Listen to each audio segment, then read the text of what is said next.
3, 2, go ahead. Okay. Give me just a few seconds. We are about to go live.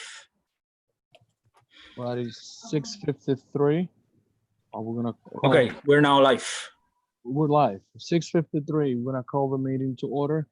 Welcome each and every one of you guys who made it their business and the ultimate sacrifices to be here with us.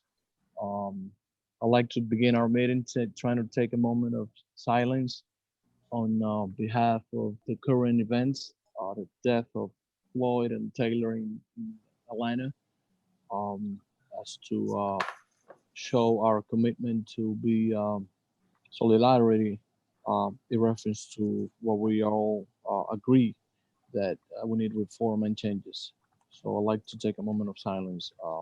And I would add in that, Eleazar, the two black men who were just found hung in California. Yeah. Oh boy. Yeah. Yeah. So let's just take a moment of silence.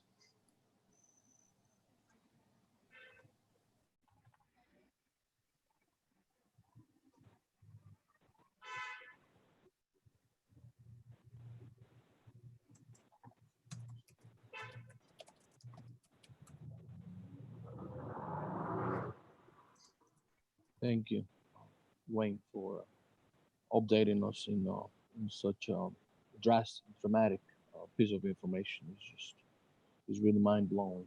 The kind of stuff that's going on in our country. In my report, I'd like to, again, in the same wavelength, continue to commend and congratulate those of us who have been directly participating in the march and the protests that I personally, my health has allowed me to. And I'm not going to mention any names, but you guys know who they are. I'll continue on.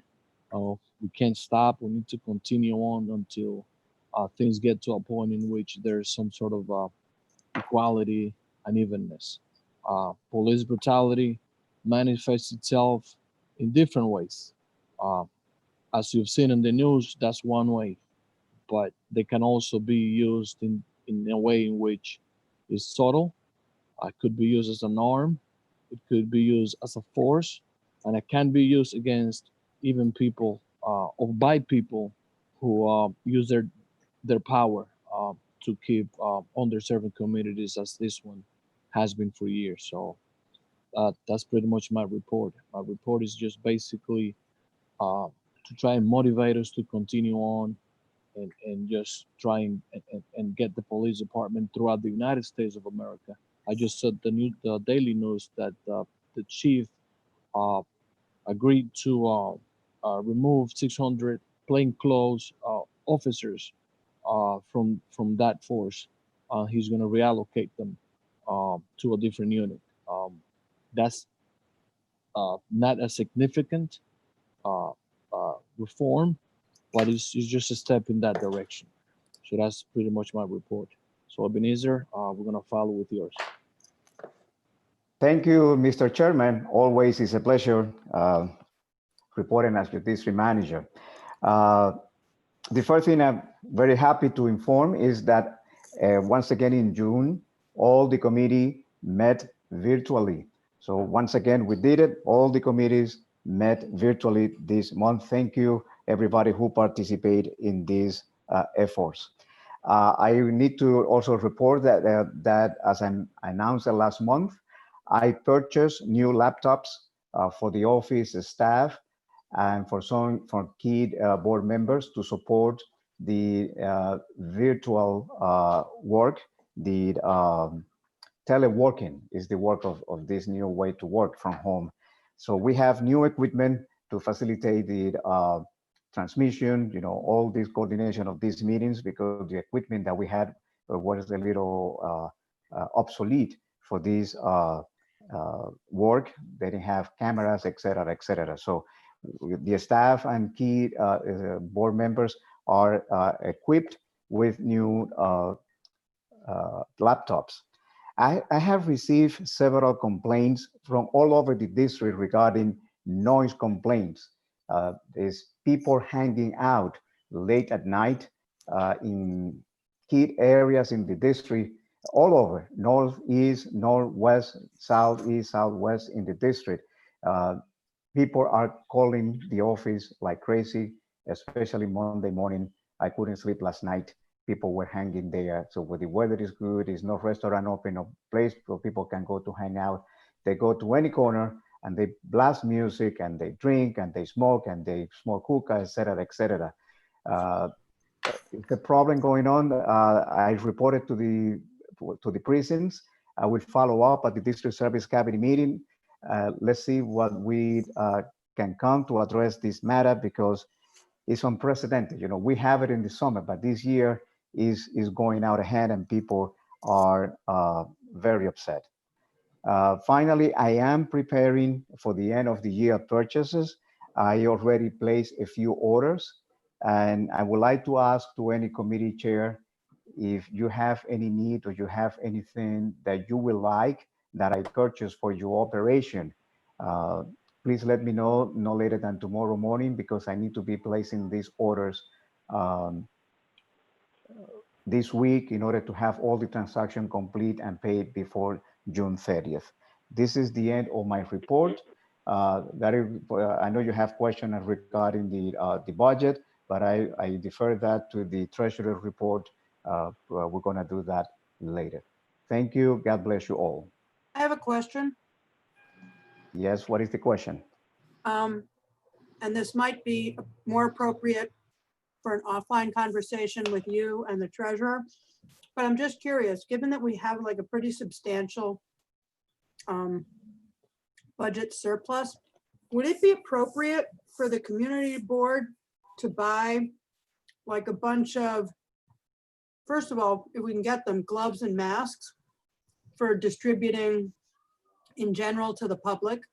And also, would it be appropriate to get sort of heavier duty gloves like you use when you're doing gardening or garbage pickups? Some heavy duty garbage bags and some of those trash grabbers, since a number of people through my committee have expressed some interest in picking up garbage in the parks. I don't know. If we have a lot of leftover money, those are pretty inexpensive items. Does it make sense to spend money on that?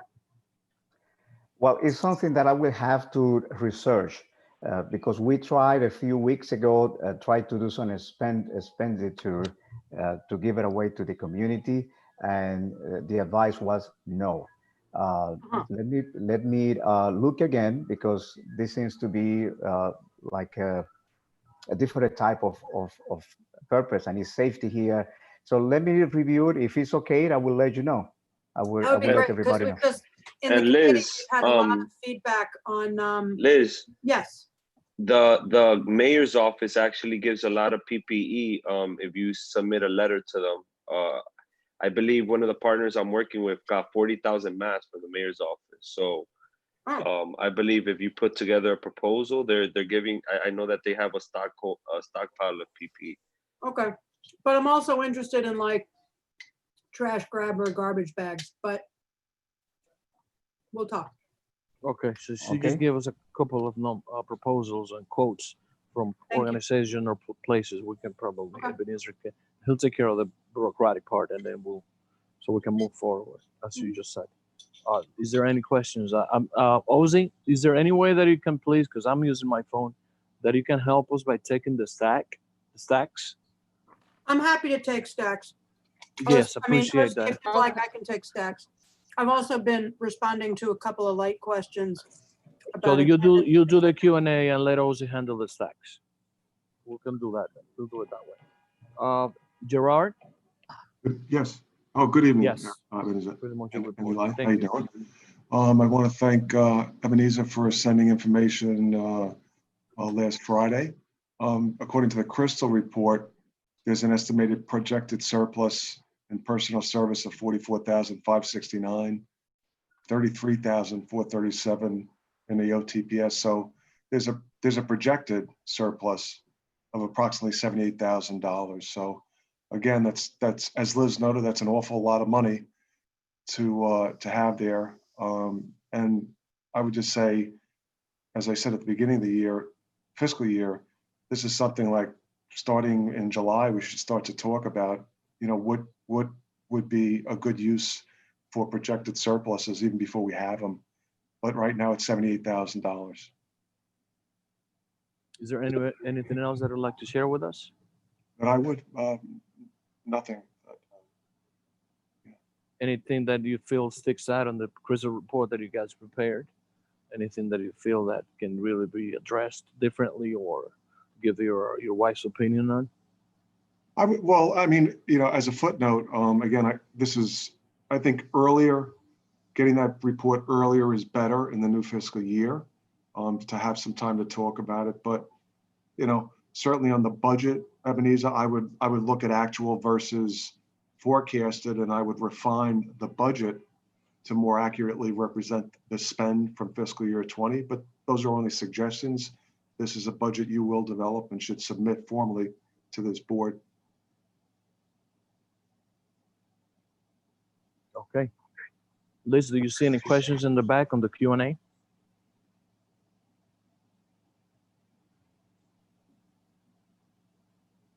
Hello, Liz? Yeah, but I can answer it typed. It's a very specific question. All right, great. So thank you, Jared. Liz, Very I guess this is a report. I do not have a report. Don't have a report. So we're gonna move forward with reviewing our future meeting items. We're gonna review and approve, actually just review July and August, September 2020, the meeting calendars. Is there anything that you guys like to propose? I believe that Faye was asking her committee whether she wanted to have a meeting in July. And Faye, you wanna discuss that? Or is there any other committee chair that would like to have a meeting during July, except maybe for the licensing committee? I got a question. This is Domingo. My question is more around because I'm trying to work with. There was a great email that Francisco, one of my committee members, spoke on. Do we have to have formal? Do we what would be the process? Because I want to work with Isidro on being able to formalize a way of being able to identify and bring trainings to a lot of the small businesses here to start developing some sort of plan to be able to address racism and anti-Blackness. Yeah, we let's as you and I had discussed with the office of Jumani Williams. I think it is a great idea. It's your idea, of course. So that's something that I guess Isidro yourself and I can probably, and whoever else can please join us, and you guys can lead the way as to how can we define it and put it in so which I don't think that we need attendance per se, because July and August are off months. Yeah, it's more like planning. Yeah. Liz, you had a comment. I am so sorry because I'm doing it from my phone, so. No worries. I think that summer is a particularly good time to have these kinds of meetings where we're doing informational sessions and we're not passing resolutions or conducting official business, but we're doing that thing that actually community boards do best, which is networking and brainstorming and pushing information out to the public. So I think that's a great idea. Attendance is not mandatory. Okay. Attendance can't be required because by city charter, we're not required to meet. Therefore, we can't require our members to meet. So any of your committee members who is not able to attend, that's an excused absence and it's all good. It's always a good idea to have the week's notice that our bylaws requires, not so much as a bylaws requirement, but who are we kidding? If you don't let people know that you're having a thing, it's hard for them to show up. You said a week's notice, Liz? Yeah, typically we do 7 to 10 days, but you're gonna have a hard time getting people to show up if you say, hey, we're having a meeting tomorrow, right? That's just good planning. But I think that you don't need to be bound by it's the summer and we're not required to meet. that doesn't mean that we can't meet. So if you're Okay. doing that kind of stuff and working with Isidro in our businesses, that's fantastic. Okay. All Okay. I right, would thanks, Liz. encourage you to also reach out to Daryl Cochrane, who's not on the call, but he works for the New York City Human Rights Commission. Mhm. So I'm gonna guess, he's gonna have a lot of information about, tools and information on sensitivity training, diversity training. He's probably got Okay. a lot of stuff that would be helpful. All right, thanks. Yep. That's great, Liz. Excellent. Liz, he was on the call. Maybe he had technical difficulties, but he was on the call earlier. That's Yeah, I true. thought I saw him, but I don't see him now.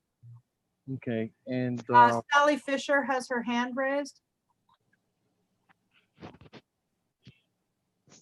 And Mariella Graham, who's also a board member, would like to be involved in that initiative with you, Domingo. So if somebody can bump Sally, if somebody can, we've got Sally Fisher and Marielle Ali. I can't promote them I can't toggle them on to enable them to speak. no, you could. All right, we That's just have their conversation that's held offline. Yes. So Domingo, just give out your number for those new members so that you become the All right. contact person. So my phone number is 917-826-0224. That's 917-826-0224. Just feel free to contact me, and I'll get back to you. Okay. Then we'll talk later. And Sally, because we're having extremely just bad difficulties. If she could Q&A her question, I'm sorry to not being able to do much more, but I love her input. Well- So it's important that she's. Yeah, but in addition, generally, the executive committee is only participated in by the members of the executive committee, but we can accept additional stuff, but And just Domingo, wanted I to- just want to let you know that what's happening in the chat is Mariella Graham and Marielle Ali. They don't have any specific to add in terms of a question now. They just want to be a part of this initiative. So if you can also reach out to them. All right. Great. Oh, I said my number. Phone goes both ways. Faye, you texted me. I think you have a question regarding the calendar. Faye, if you will. Yeah, thank you. Good evening, everyone. And thank you, yes, for allowing me to ask a question. Yes, the question is about the calendar. I sent an email to all my colleagues asking them whether or not they want us to have a meeting in July, which we had never done in the past. But considering also that this is not something that is mandated, so and so far I have not heard from them or heard from them. So I guess that I wanted to exclude the idea that we are going to have a meeting, or if this is something that we can perhaps decide it by tomorrow or have to be decided today. No, you can decide by tomorrow and just let evidence know, and then we'll just make sure that everyone gets updated in the information. All right, that's it. That's my question. Thank you. Okay, thanks. And just want to say the Aging Committee will be meeting in July and August. We made that decision at our last meeting. Okay, great. So Ebenezer, which dates? Do you have a specific time? Yeah, they're going to be And the same days of the month and same time. First Tuesday at 10:30. Okay, no. It's already on the calendar, actually. Right. And I sent an email maybe an hour before the meeting began. The land use has no plans at this juncture to meet in July and certainly not August. However, what's not on the calendar is the new member orientation. And from the emails that I've seen from you, Ebenezer, it looks like July 9th is shaping up to be the date of the new Yes. member orientation. So there should be no July committee meetings scheduled for the 9th. And moreover, every committee chair or assistant chair should advise, of their availability to represent the committee at that new member orientation. We need either the chair or the assistant chair. Mhm. But it's important, Ebenezer, to put that on the calendar. And all the officers. Well, yeah, but I mean, the point is it should be on the calendar. Yeah. And as we're talking about scheduling meetings that typically do not occur in July, those meetings should not be scheduled to conflict with the new member orientation. Okay, well noted.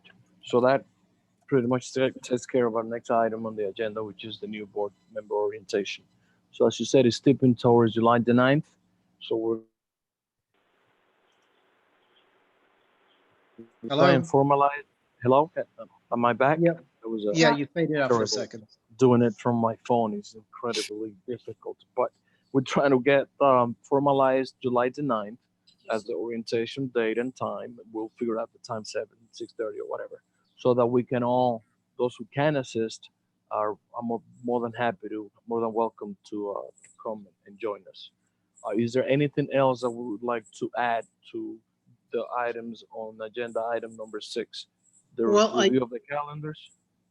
Just sticking with the new member orientation for a minute, I also sent an email a few days ago concerning a document that I'm pretty certain we created in the past for a new member orientation that lists all of the committees and provides a synopsis of what each one does.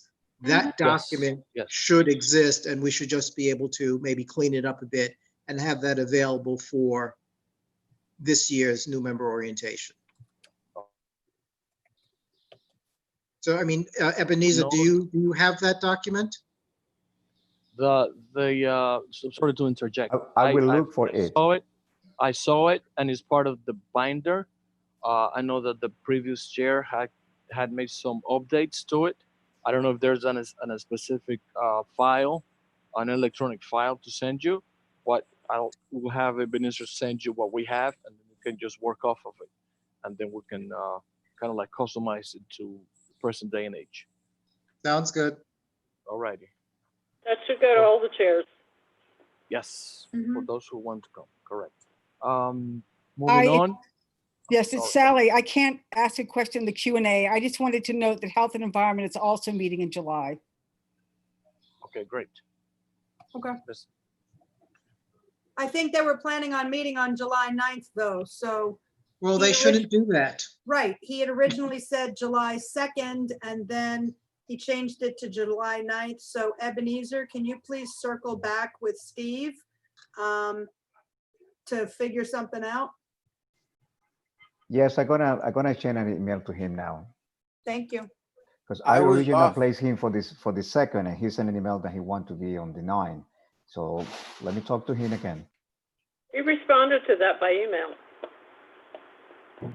Yes, but now his date is conflicting with the new board member orientation. Oh, And true. he need to find a new date for his meeting.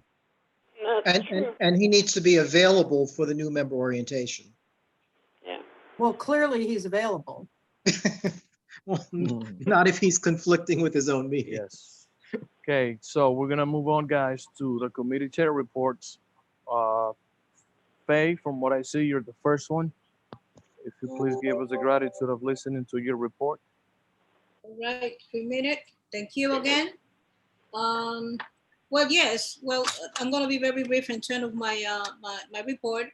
I wanted just to share with you, as many of you already had witnessed or so, in our meeting, our committee decided to have an informative discussion to learn about the experiences that many students, parents, and community in general had or have been impacted with the COVID-19. So we call up for a meeting in collaboration with the Department of Youth and Community Development, specifically with a committee which they call the Neighborhood Advisory Committee, where I am also part of that committee. So what we wanted to, in collaboration, bring this conversation to inform the community what has been the experience of folks in our districts. And as you have probably noticed, we have parents, We have students providing their testimonies. And we also were able to have the Assistant Commissioner, Denise Smith, the Superintendent for the School District 6, Blanca Batino, who is a retired principal. We also have Yvonne Stannon, who is the Executive Director for Community League of the Heights. And also we have Sharon King, who is a social worker at the Uptown Hub Division of Community and Population at the Presbyterian Hospital. So all these folks came to enlighten us with that information and share what the population that they serve has been their experiences, but also, you know, the situation in respect to the superintendent, what is the experience that many principals are experiencing, you know, with this pandemic. There will be more further elaboration of this discussion and the minutes that I'm going to present. I also am preparing some kind of report for the BOA besides the minutes, just in which I'm going to provide some reaction that I had personally throughout all this conversation that I have held so far with different, you know, school leaders, like principals, teachers, and even parents as well. So you will have all that report as well before, you know, June ended. In that respect, this is my report. And again, you will see more of this. One thing that I wanted, yes, to also bring to your attention is that I really wanted to, I want to insist in expanding our relationship throughout the community and with other city agencies, because I really consider it very important for the kind of work that we do, that we continue trying to engage in and building our relationship with many folks. Now, besides this, Ooh, oh, what happened? echo. I hope I'm not speaking too loud, because I naturally I speak to high pitch.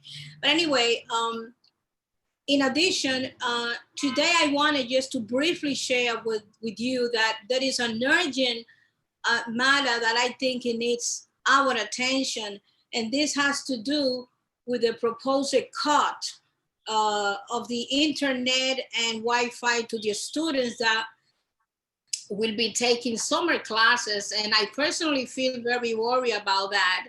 And I don't know if in this very moment it's okay for me to call for a motion so we go into the debate and I can explain to you, or this is something that you will allow me to bring at the end of this meeting. So this is my report, and this is my request as we're speaking. Thank you, Faye. And I'll offline so that we can keep the flow of the meeting, the conversation going.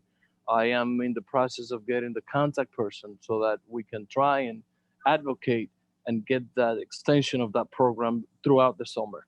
So I'm not just giving you, may not be the news that we want to hear, but at least we're getting, navigating through the bureaucracy of Spectrum and how they operate.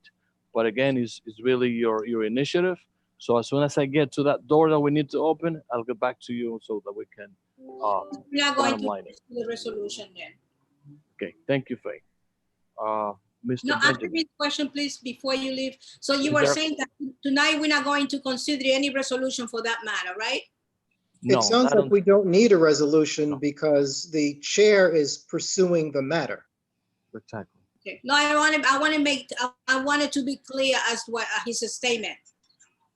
Okay. So I, refrain from, continue the conversation. Thank you. Thank you, Faye. Wayne, if you will. Good evening. So land use had, two agenda items for June, one of which was consideration of the BSA application for the Wynn Community Music Charter School, and the other was an update on the proposed West 158th Street Row House historic district. On the first agenda item, as you know, the applicants initially met with land use in February. We had an in-depth discussion of not only the land use related matters, but also, the environmental impact statement, the traffic studies, and referred the applicants to meet with the Health and Environment, Traffic and Transportation, and Youth and Education Committee, so that those committees could discuss in more detail, aspects that are directly related to their committee. But also at the time in February, the environmental and traffic reports were not yet finished, so we had some time. The applicants met with those 3 committees in May, and at the June Land Use Committee meeting, we got an update on those conversations.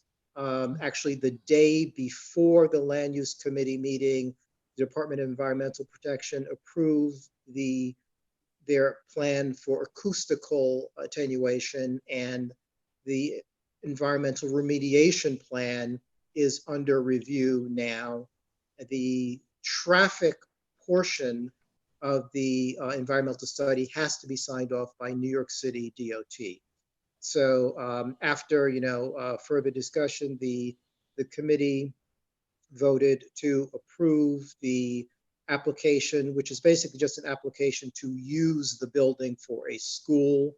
But that resolution was subject to DEP's approval of the remediation plan and DOT's sign off on the traffic component of that.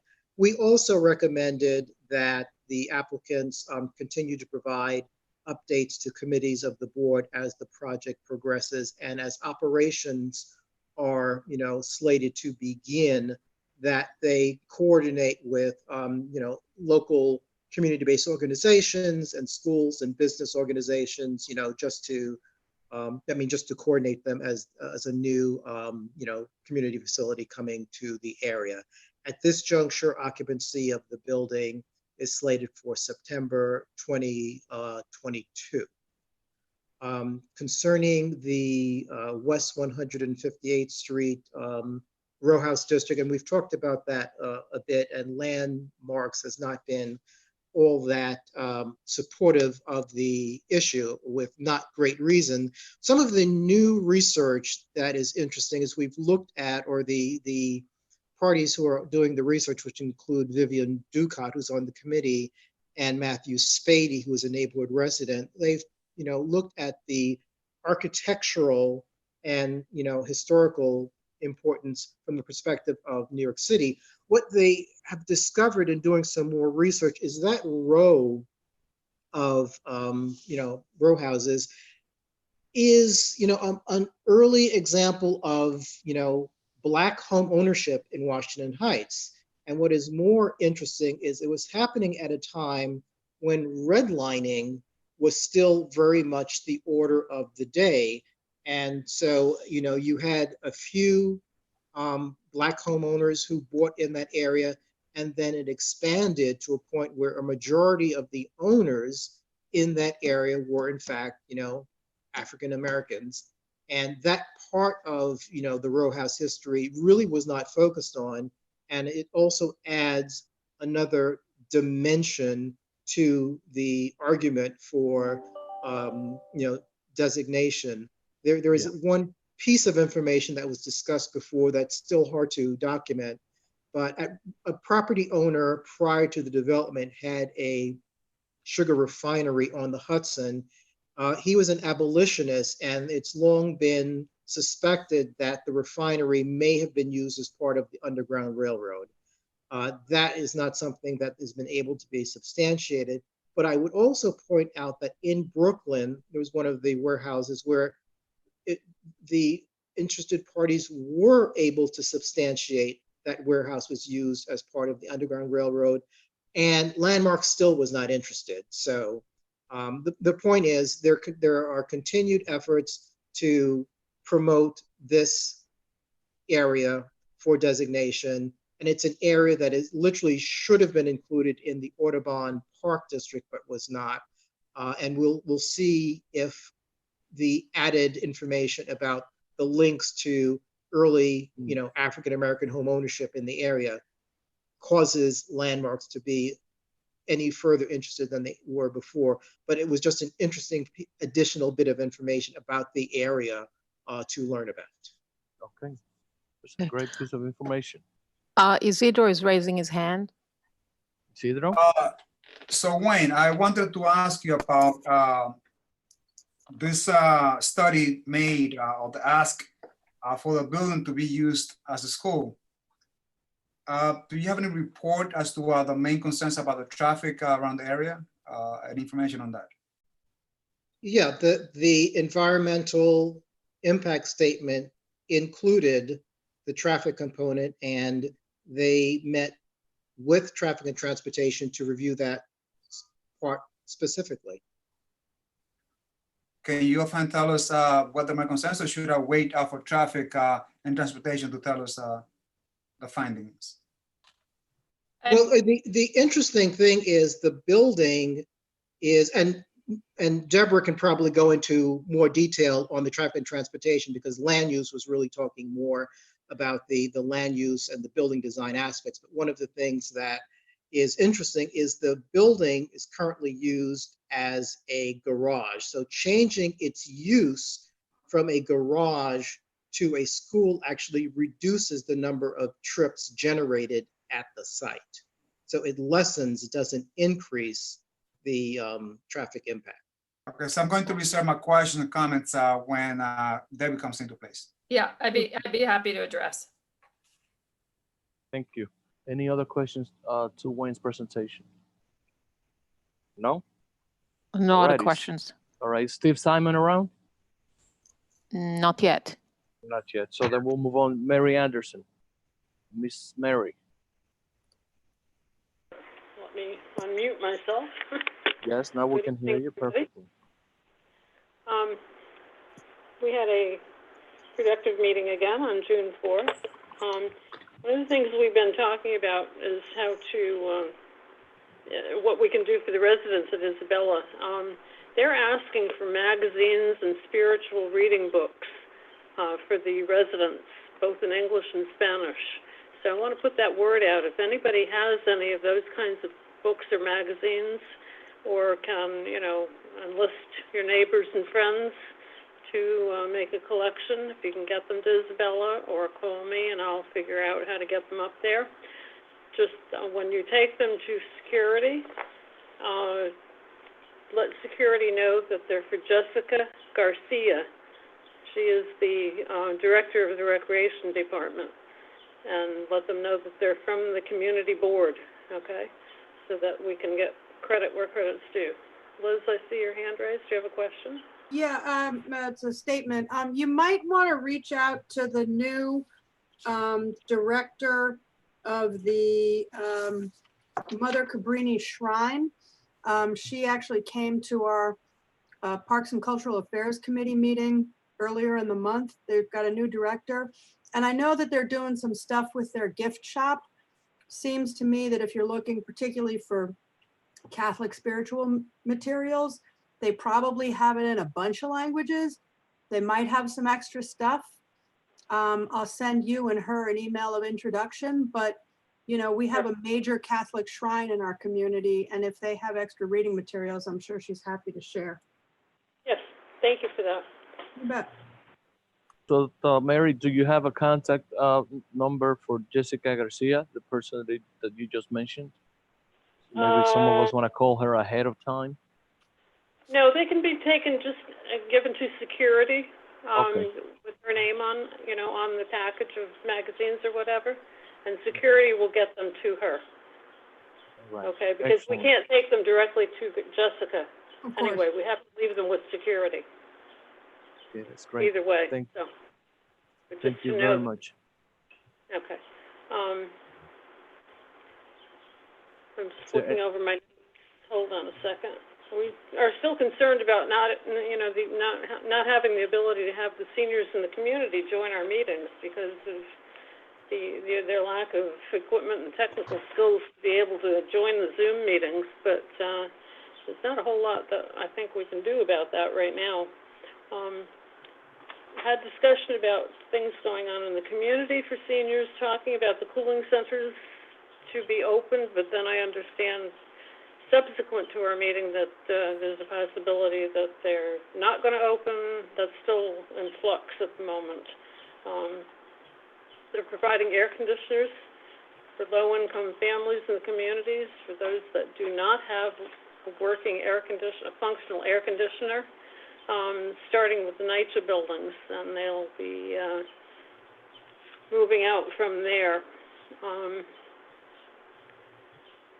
Concerns about long lines at the stores and banks and post office and that sort of thing, and seniors having difficulty waiting in lines.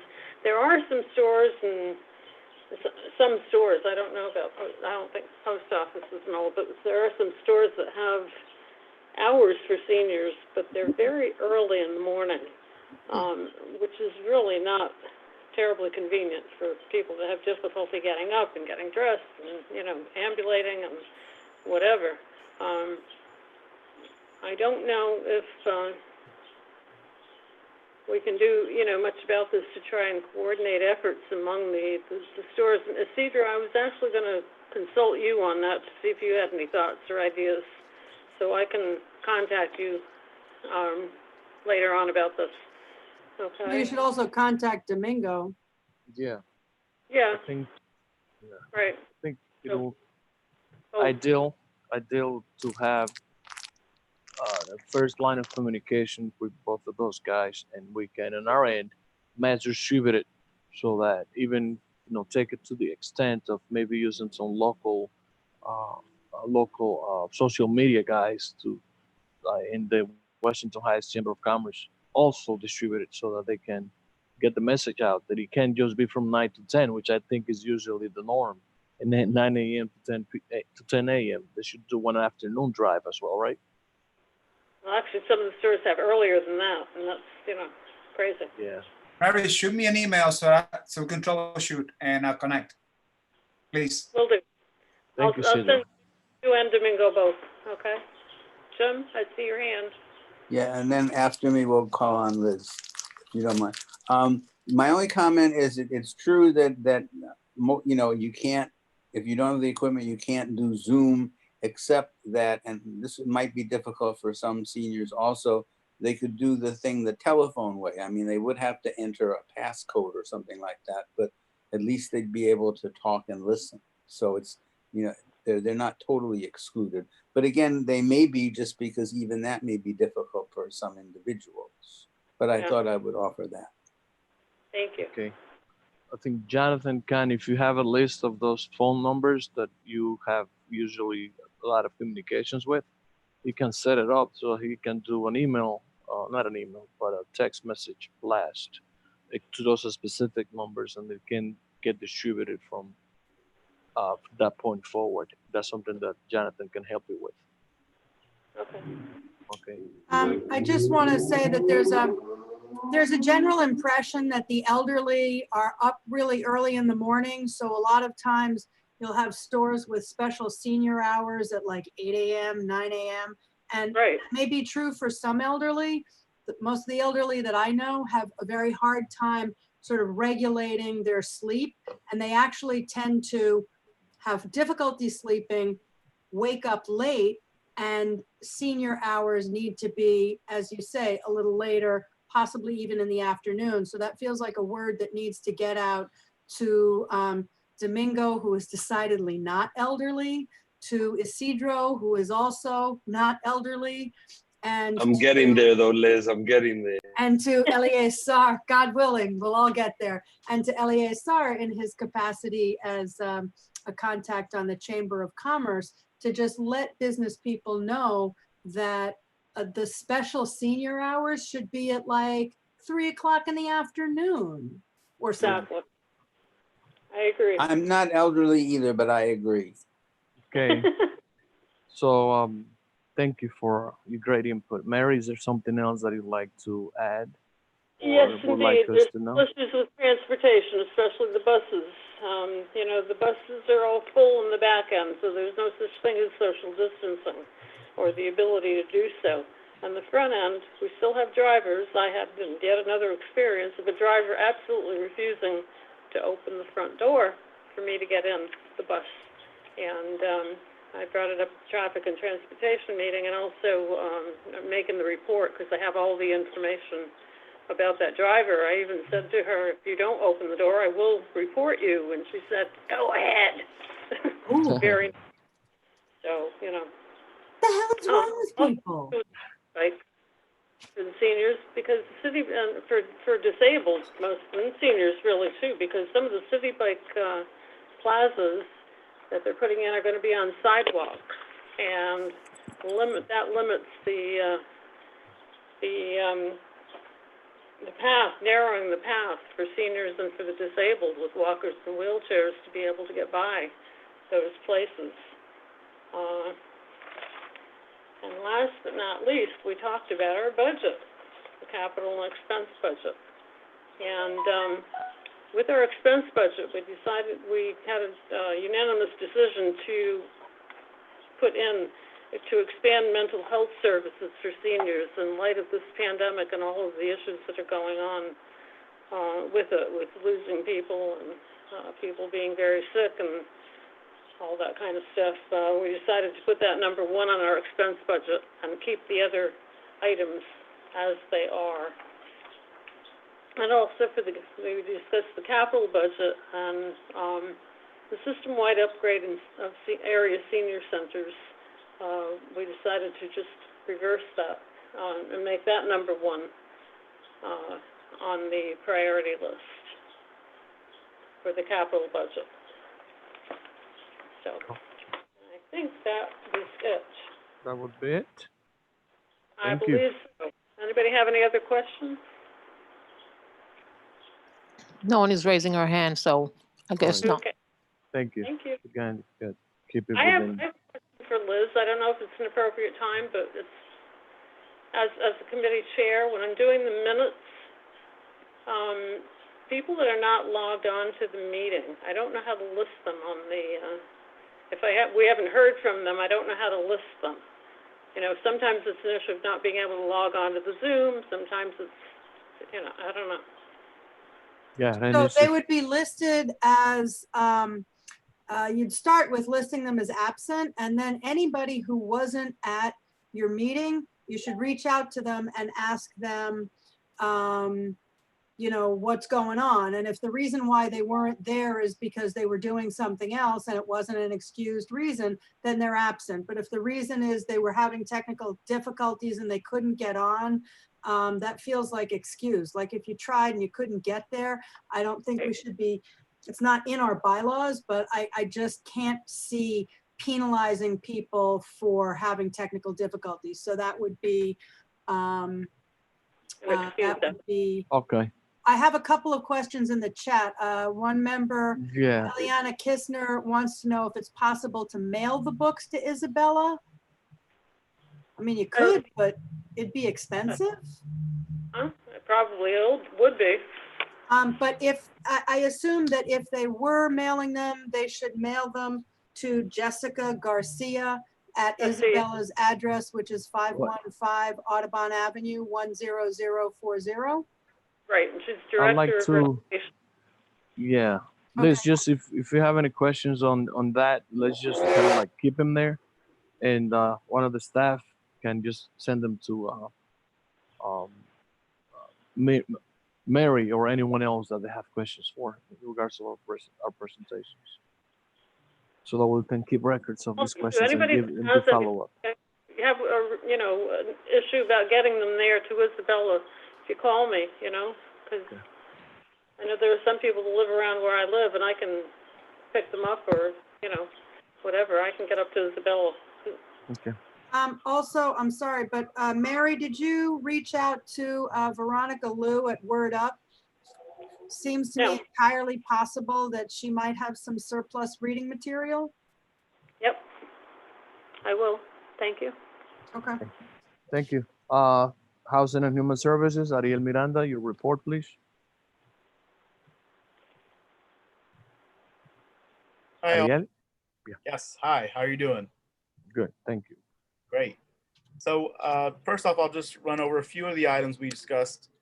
Really went in a little bit more depth in regards to creating an actual resolution this past month, focusing on the Excluded Worker Relief Fund, more so now known as the Billionaire to Market Tax Act.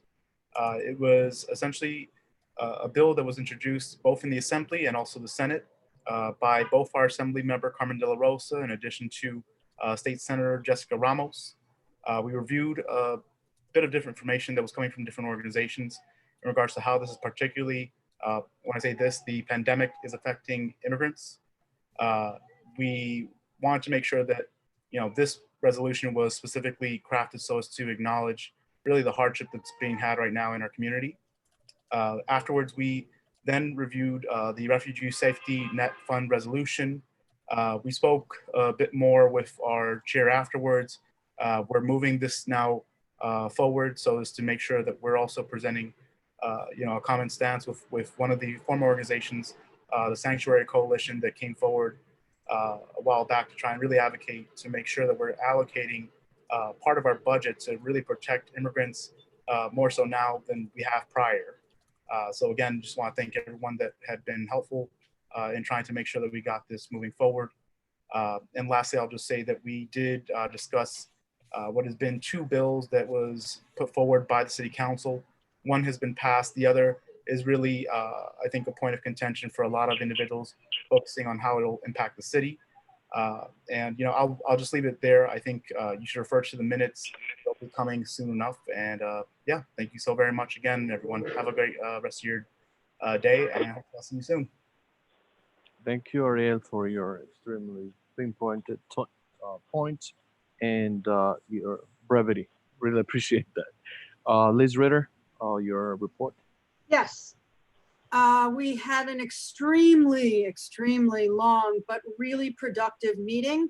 I won't recap it for you here because it was 3.5 hours long. I encourage you to read the minutes when we have them. We had a really wonderful roundtable of a lot of arts and cultural organizations and different things that people are still doing.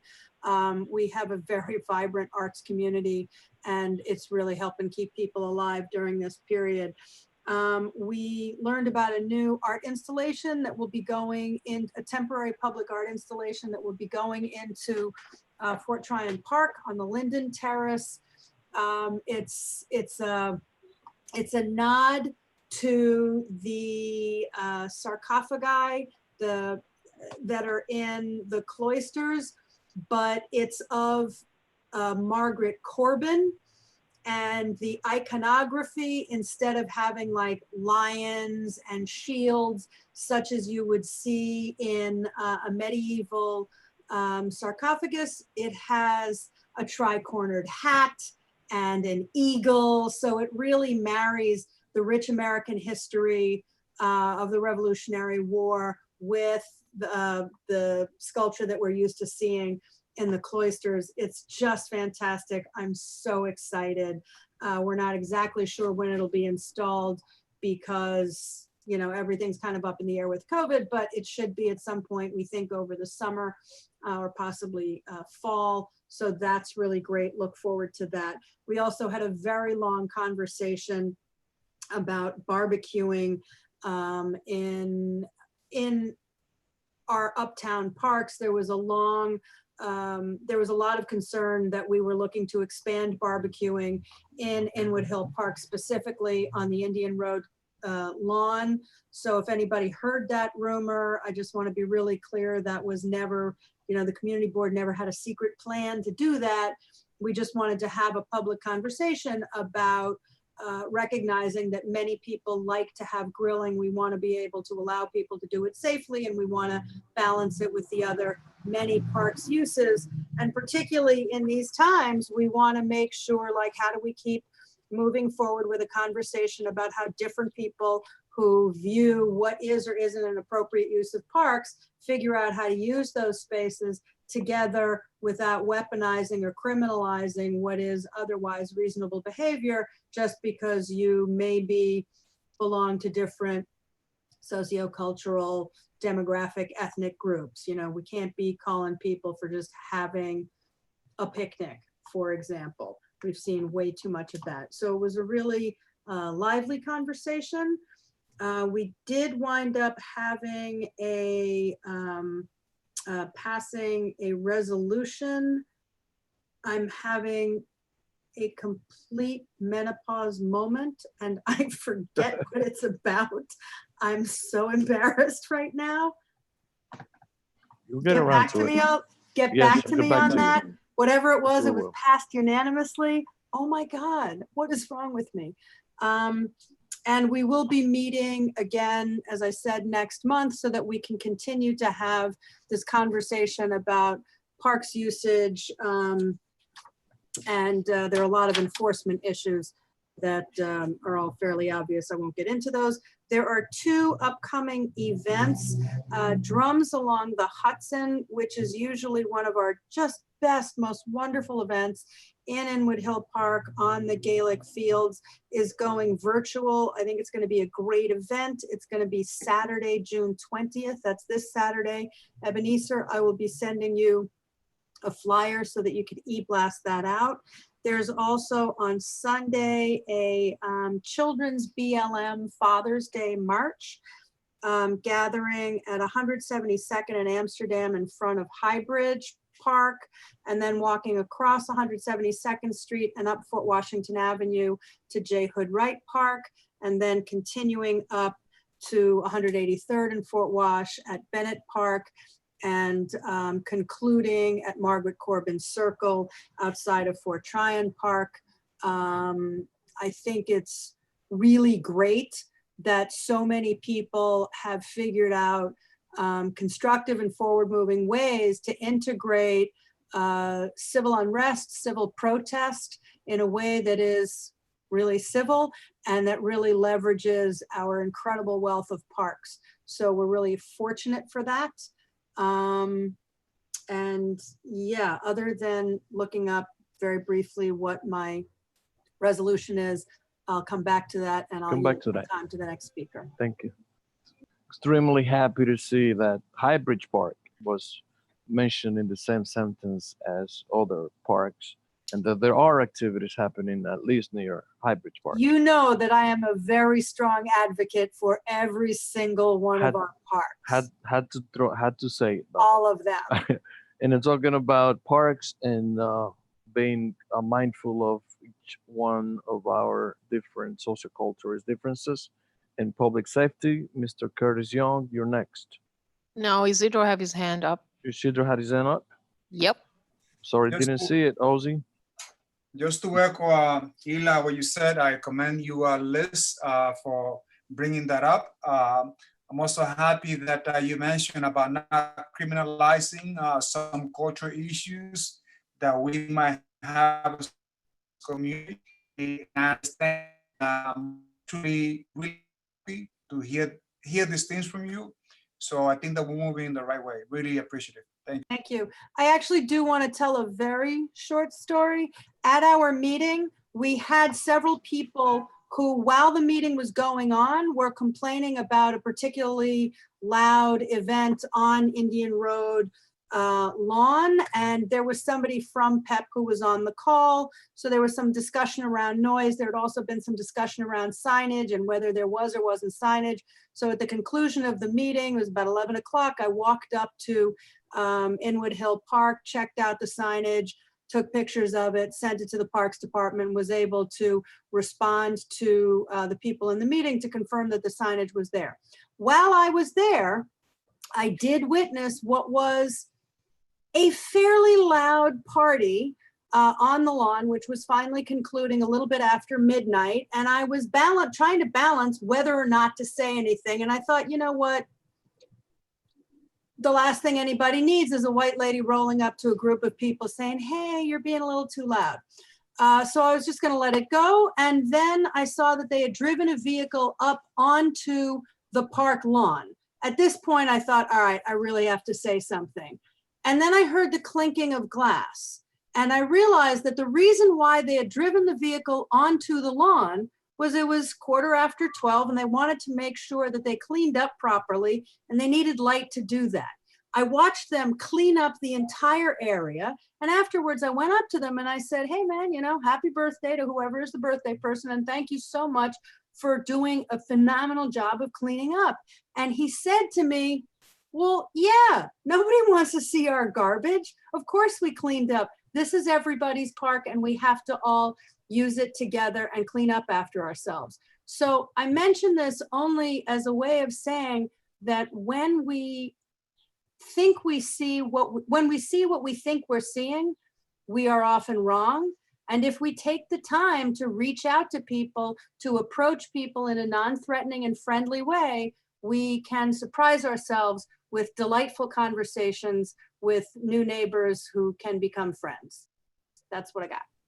Thank you. Yeah, Sherry? and I think one thing that's important to note, Liz, is right, and thank you. It's Domingo. the fact that a lot of people, Eliezer in that meeting also spoke about there not being such big differences, but the lack of resources needed to be able to maintain cleanliness. Because a lot of people are cleaning up. It's just that there's not enough garbage space. The raccoons are going into the garbage bags that are left into the side and are spreading the garbage all over the park. So as we might assume that the mess was left there by, let's say, somebody who was having a barbecue, it might have been that they left the bag and the animals, the rodents, the raccoons, just spread it all out because they opened through the bag because of the lack of garbage cans. I remembered what my reso is. It's very uncontroversial. It's a reso in support of urban gardening. And we had a fantastic presentation by the Washington Heights Inwood Food Council. And so we unanimously passed a resolution in support of trying to find more spaces that are appropriate for more of that activity. Thank you, Liz. Such an interesting topic. Curtis, I'm sure you've been sitting in the sidelines waiting for your time. I don't think he's on. Curtis is not on. So Debbie, Thanks. So we have some big stuff going on in the traffic and transportation world. I'm going to start with our meeting on June 1st. We received a presentation on the expansion into CB12 from City Bike. CB12 is part of what they consider the phase 3 expansion of the network. They've been at it for a number of years already, obviously. So what we were presented was, a brief presentation about City Bike and the growth of the network and how the program works, daily subscriptions, yearly subscriptions, etc. And then we were presented maps. This presentation relates to the rollout in CB12 from 155th to 184th.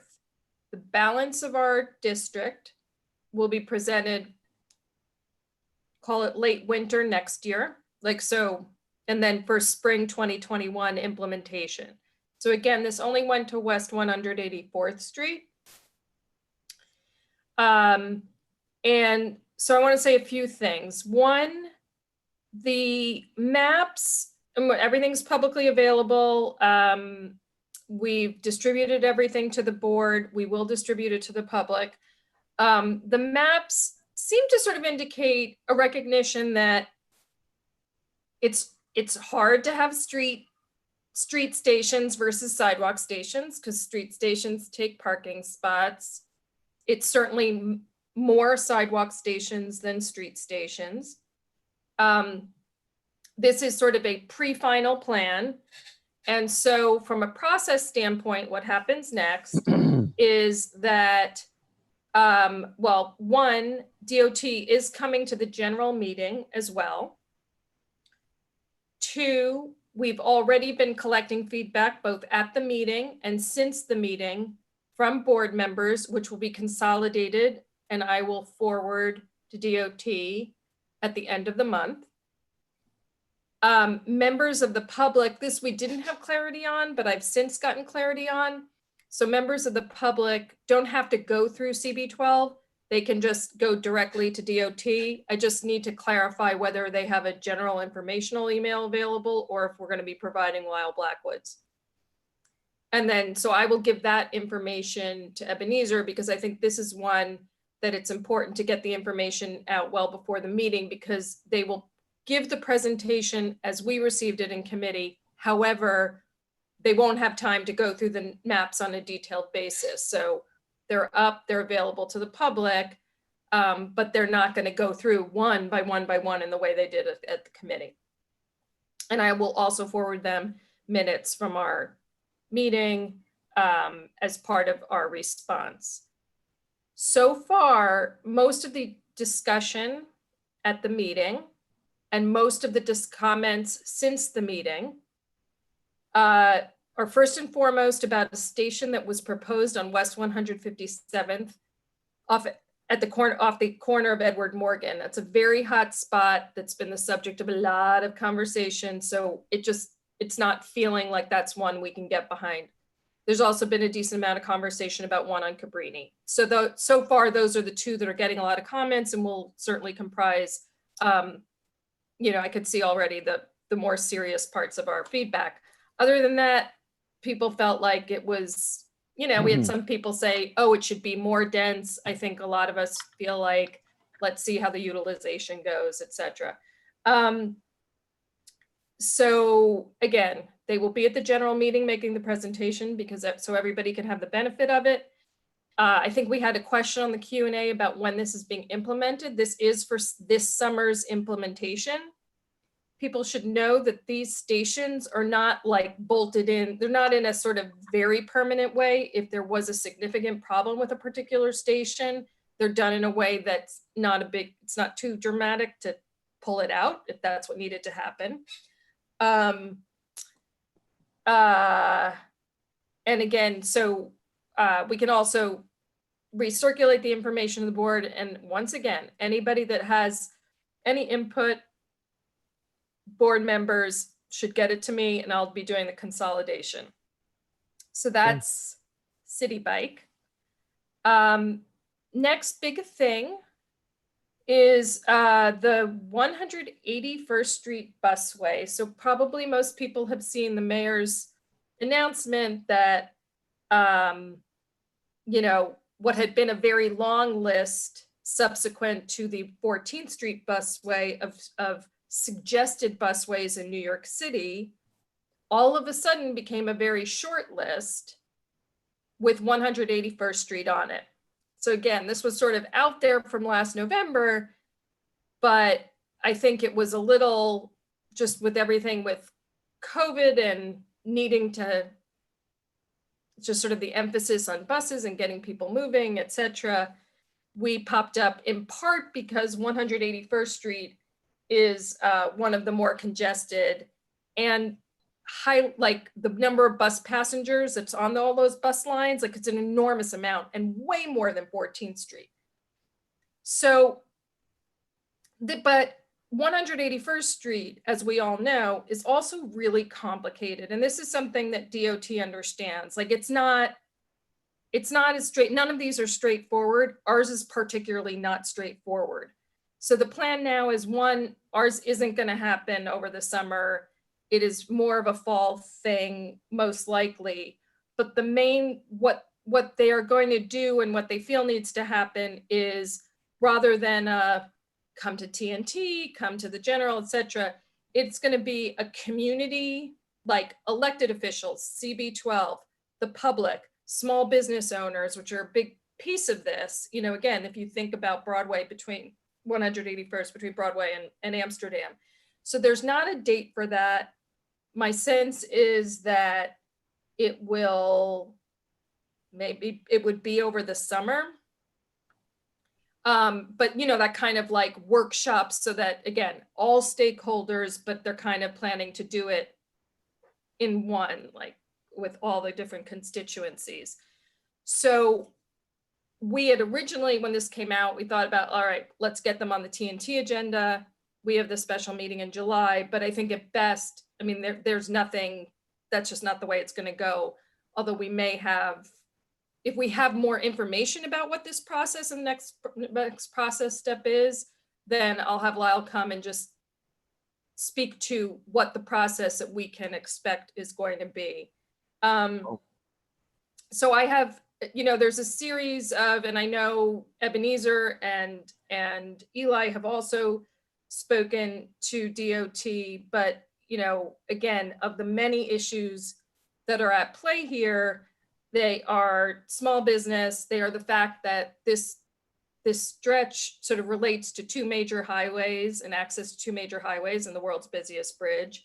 And it also links to, it's hard to sort of just take that strip without considering all the activity of bus turnarounds on 178th and 179th, and that this board approved a resolution that related to 178th, but that did not include 179th and maybe needs to, et cetera. So, so this is a very big one, and there is going to be and need to be a lot of public process around this, because there's not a lot of easy answers on this one. So stay tuned on that. And then just coming back to Isidro's question about the traffic study that was part of the Wynn Charter School proposal. And anyway, so this was 2 meetings ago for us. So the reason you haven't, it feels probably, Isidro and everybody, that you haven't heard that much about this, is that there's sort of, I guess, their requirements in this application and the level of analysis that you do relates to the projected incremental volume. And because the projected incremental volume of vehicular traffic related to this school was below 50, it was 46, they had only had to do what was called a level 1 analysis. And so the only thing that they had to do, the level 2 analysis, was pedestrian arrivals, because this school is a District 6 school in large part. And because the school exists already, so they have the census from a number of grades, they know how many kids, they can be a little more precise about the proposal. So which is not to say the 46, I'm not saying that's exactly what it's going to be, but their projection has to be a little better than the average projection because the school already exists. So, and because, as Wayne referred to, they did make this side point, because it is replacing a parking garage that had a considerable amount of vehicular traffic, it kind of, even though that wasn't sort of a formal part of their analysis, he's like, it's one thing to sort of, again, sort of feel like, all right, this is going to be somewhat manageable. In all cases, vehicles will not drop off on 181st because that's obviously not going to work. So they'll drop off on the vehicles is on Audubon. Okay, so we have questions from Debbie. Isidro, followed by Domingo. All right, take those questions because I like to keep it as brief as possible. Okay. Because wait, let me get a second. Let me just put it into a frame. This is a very layered and complex issue that a simple answer is not just gonna satisfy the complexity that it requires. This study and the way that they're trying to roll that out.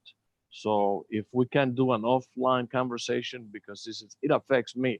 So I like to have a separate conversation about this. So Isidro, I'm sorry that I cut you off. Let's see what the questions are first. Yeah.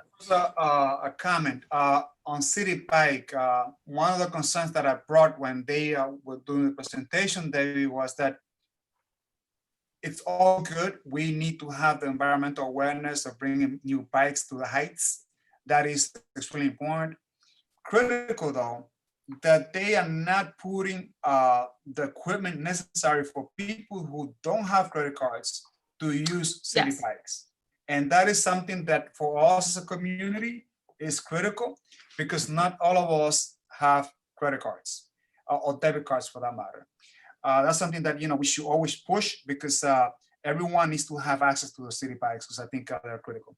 Now, when it comes to school, the Wynn School, I really want to see some type of environmental assessment study made on what's going to happen on 181st, because it's a combination of things here, right?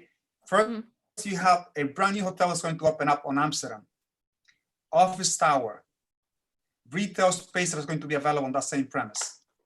You have the firefighters right next to it. You have 2 new supermarkets that are going to come between 181st and 180th on our one. 2 new supermarkets, right? You also have a brand new small shopping mall that's going to come to Broadway.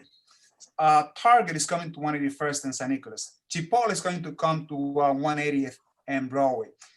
So now we need to see, because this community has been affected by one of the largest rate in asthmas and diabetes rate, that can be ultimately vinculated to this traffic that is going on underneath our soil, which is the 95.5 route. If this traffic is going to be ultimately diverse to other areas, that can create more traffic and more pollution to our neighborhood. And it is something that we have to fight deep down, because it's affecting the health of our community. So when they come along, we really have to find out what's going on. By creating the busway on 181st, we got to find out what's going to happen, because it might be good to some extent, but when we lose parking spots, our small businesses suffer. But that could be a conversation that should have been made to a larger stage, because this cannot be a one committee assignment. This is going to influence our community big time. And we need to have an open forum to address all of these issues. Thank you. Domingo is next. Agreed. My issue is more around the bus passageway. One thing to consider is the mess that DOT did in Dykeman with the bike lanes. So we have to be real cautious and really take into account the mess that was done on Dykeman, so that we don't make the same mistake in 181st. Can you please lower your hands when you're done talking? Thank you. Anyone else? Ozzy? No one else, but I would like to ask everyone to please use the raise hand function. Yes. Thank you. Thank you. Okay, so raise hand function isn't actually available to people who are panelists. Yes, it does. I can see Yes, it. it is. It is. On the lower right section of the participants. Ah, Okay. okay, at got the it. I top, was there's- toggled to the So- attendee. Thank you. and I didn't see Alrighty. that. Thank you So very much. so Oh, wait. I have, there are a couple of clarifying questions from the public, which I know we don't have a lot of public questions, but they're reasonable clarifying questions that frankly I had too. So in no particular order, if they you are. may, Is there an estimated timeline for the installation of City Bike docks being added to the area? Was West 162nd Street ever considered for City Bike? And how are DOT going to reach out to constituents about the bus lane on 181st Street? before you answer that, Debbie, let me say something to you, Liz. Let's just try and keep an order. This is the executive committee. This is not the general meeting, which I'm sure you know probably better than I do. So if we can just move the process, not for lack of transparency, so that way I can get all the reports in on time. So if you will, if you can answer that, Debbie. Yeah, and I think most of these I've answered. So again, when I started, this is for this summer's installation. They're not giving us specific dates. I'm just saying this summer. And knowing that we're not submitting, our date to submit our stuff in is the end of the month. So does that mean they get started the next week after that? I don't know, but that's it. 2, as I described, the busway process is not, it is going to be everybody, all electeds, CB12, small businesses, general public, workshops, etc. They don't have much information, but at a broad level, that's how I understand it. It's not, because again, they're rolling out, there's a list of 5. We're not the first ones, and ours is more complicated, I dare say, than the other ones. So, and then in terms of specific stations, I'll just refer people to, we'll make the, you can go to newyorkcity.gov to the DOT site on the bike share section and take a look about where stuff is exactly. And this was sort of a long process, but this is what you're seeing right now is just the pre-final plan. I did throw that link up into the chat so people who have those Thank questions you. can- Thank you. I have one tiny comment relative to what Domingo said. I think the effect of the busway is going to be enormous as compared to whatever mess. And I'm not saying they're going to make a mess on 181st Street, but if they don't, the effect is going to be umpteen times worse than it was on Dykeman. So they really have to get it right. And off the top of my head, I wish them luck. I cannot imagine how they're going to do it, but they're very smart. So I wish them the best. Yes. No Debbie, more questions on thank my end. you, Debbie, for such an informative report. Domingo, Business Development Committee Chair. Yeah, and thank you for the report, Debbie. So basically, we had a great meeting. What I was trying to accomplish this past month was making sure that the committee understood the importance of CBAs, which are community benefits agreements. We had Angela Fernandez, ESQ, just basically give us a brief on what a CBA is, understanding that you have all these different franchises and corporations coming into our community, such as Target, Chipotle, all these supermarkets. A community benefit agreement, what it does is it really helps lay out a foundation, a legal foundation for us to be able to hold them accountable as to what are they bringing to the community. Not just so they can make money, but also be able to set a legal document that also has them sort of what Isidro does in the licensing committee when he does stipulations. An example of a CBA a CBA agreement is something as simple as hire local. X% of the money or profit is going to be donated to the community for this. Or we are committed to the community, so we will help develop community infrastructure by maintaining parks, by cleaning up the streets, etc. So those were some simple CBA agreements that moving forward, as these folks are coming into our community, we have to be very cautious and we have to keep an eye open, but we also have to know what our elected officials are negotiating on behalf of the community, so that we can know how to maintain accountability and transparency. After that, we just engaged in a great dialogue. My assistant chair, is it right? Tanya Bonner came up with a great resolution that I'll be sending out to the office staff on Wednesday when it comes to accountability and just the times. So I'll be sharing that on Wednesday with everybody, and just make sure that when it's sent out, just in case there are some final edits, just make sure you look out for that.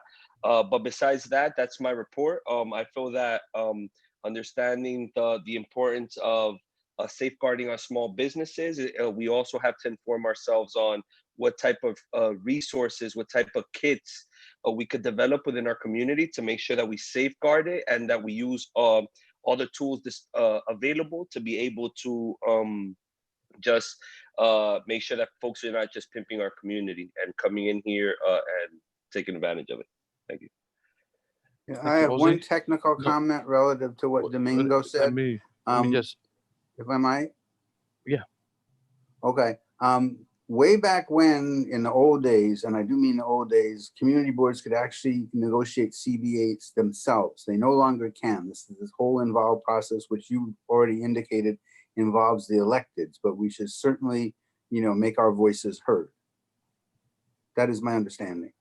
Yes, correct. That's why I referenced the electeds, but I feel like, back to your point, we should be able to maintain conversations. That's why I try to incorporate them into the meetings. And one of the suggestions that I'm going to be asking of them in September is for them to be able to provide CBAs for instance, the Target in 220 Fish, which falls within this district, so we could start being aware of what is it that they're promising us, and make sure that we have an understanding of that. Ozzy, do we have anyone raise hands? No, and I would like to ask again, please, guys, even if you just have oh, Wayne has his hand up. Wayne? Yeah, and just very quickly concerning the CBAs. What's really important is when there are, developments that are getting public dollars, because in many cases, that is the leverage, that's the means by which we can say that, you're not doing this on your own. I think we're about to lose Wayne. We're losing you, man. You're not doing it savings, you're getting low-cost money. And in exchange for that, we know what kind of public assistance is being provided to various developments or new challenges coming in. We lost the first half of what you said. I'm sorry, it was all like kind of echo-ish. Can you repeat that, please? Basically, what I said is we need to pay attention to when there are public dollars coming into projects, because that really becomes the leverage, the rationale for the community board through elected officials to provide an ask. If I am building a building with my own money and with, a loan from Citibank, and I'm not getting any, tax abatements or anything, that's a different situation than if I'm getting a low interest loan through the state and, other benefits through the city. Though there are a lot of developments that get a fair amount of public assistance in their financing and are not really asked to give anything back. So I think we need to be mindful of the financing of the public benefits, because that we can then, legitimately tie some kind of a community benefit ask to that. Yeah, Steve, the reason, I'm sorry, and the Domingo. reason, and the reason behind. Steve have a question. Excuse me, I'm No. responding to his Ozzy, question. Now, yeah. this is my time. All right. So, Okay. could I speak? Yeah, Thank you. go ahead. So I just wanted to make it back to the question around the CBA, and thank you. You raised that, Wayne. The reason behind it was that I was invited to a meeting that the congressman was holding with the Tower Hotel, and I found it very problematic. A lot of the verbiage that was being used in that meeting from the owners of this new development. And I was interested in figuring out what was it that they were promising, because when people start coming into spaces, to communities, talking about we want to transform this the same way we did in the meatpacking district, I find that to be extremely problematic and extremely alarming. So that's the reason why I started looking into the CBA, because it seems that we have to safeguard our communities from individuals who are just coming in here to be vultures. Steve Simon is next. Question. Well, it's more like a comment. I want to expand upon what Wayne said. The leverage we have to negotiate community benefits agreements is largely based on whether or not the developer needs a discretionary action from the community board. With respect to the radio tower project on 181st in Amsterdam, when it came through the land use committee, we did negotiate for some concessions. Maybe not as many as we should have, but we did negotiate to some extent. We were able to negotiate for some concessions on the on the Baker Field project when Columbia had to seek a discretionary action for the Campbell Sports Center. We negotiated for concessions on the Audubon 4 project from Columbia University, which has yet to be built. And of course, Edonis presumably negotiated to get a series of concessions for inward rezoning. So yeah, I don't know that you can just do it unless Target wants to voluntarily submit to it. But if Target is just building something as of right, they don't need to come to the community board. We really have no leverage to deal with them, but to extract anything from them. But so it's really largely contingent upon the restaurants and bars can enter into stipulations because they want to get the approval of our licensing committee and the board itself. So there's leverage in that situation. But you can't just apply it to every single business coming into our community. But I think there's ways of being able to think about it strategically though, Steve. For instance, I would say if there's a standard created where the community board does take position on business, it might not necessarily impact them at all. But if we say, hey, this is a business that actually believes in its community and is willing to come in and be a good neighbor, right? I think that speaks a lot for itself as well. And yes, I understand that there might not necessarily be any tax abatements or any form of governmental subsidies, but this was not the case on 181st. They did receive. Yeah, no. On the radio tower project, they received a discretionary zoning for the cleanup, whatever it was, and therefore there was an opportunity for us to try to extract some concessions from them. But if you want to appeal to the goodwill and of a business to say that they should work with the community and provide some benefits when they move in, then great. We should try to do that. But understand that there's no particular leverage if they're doing stuff as of right. And it's not a question just of government subsidies. It's a question of land use approvals, of zoning bonuses or variances. That's what we've largely used. Okay, thank you, Steve. Okay, yeah, okay, next question is from Liz, followed by Isidro.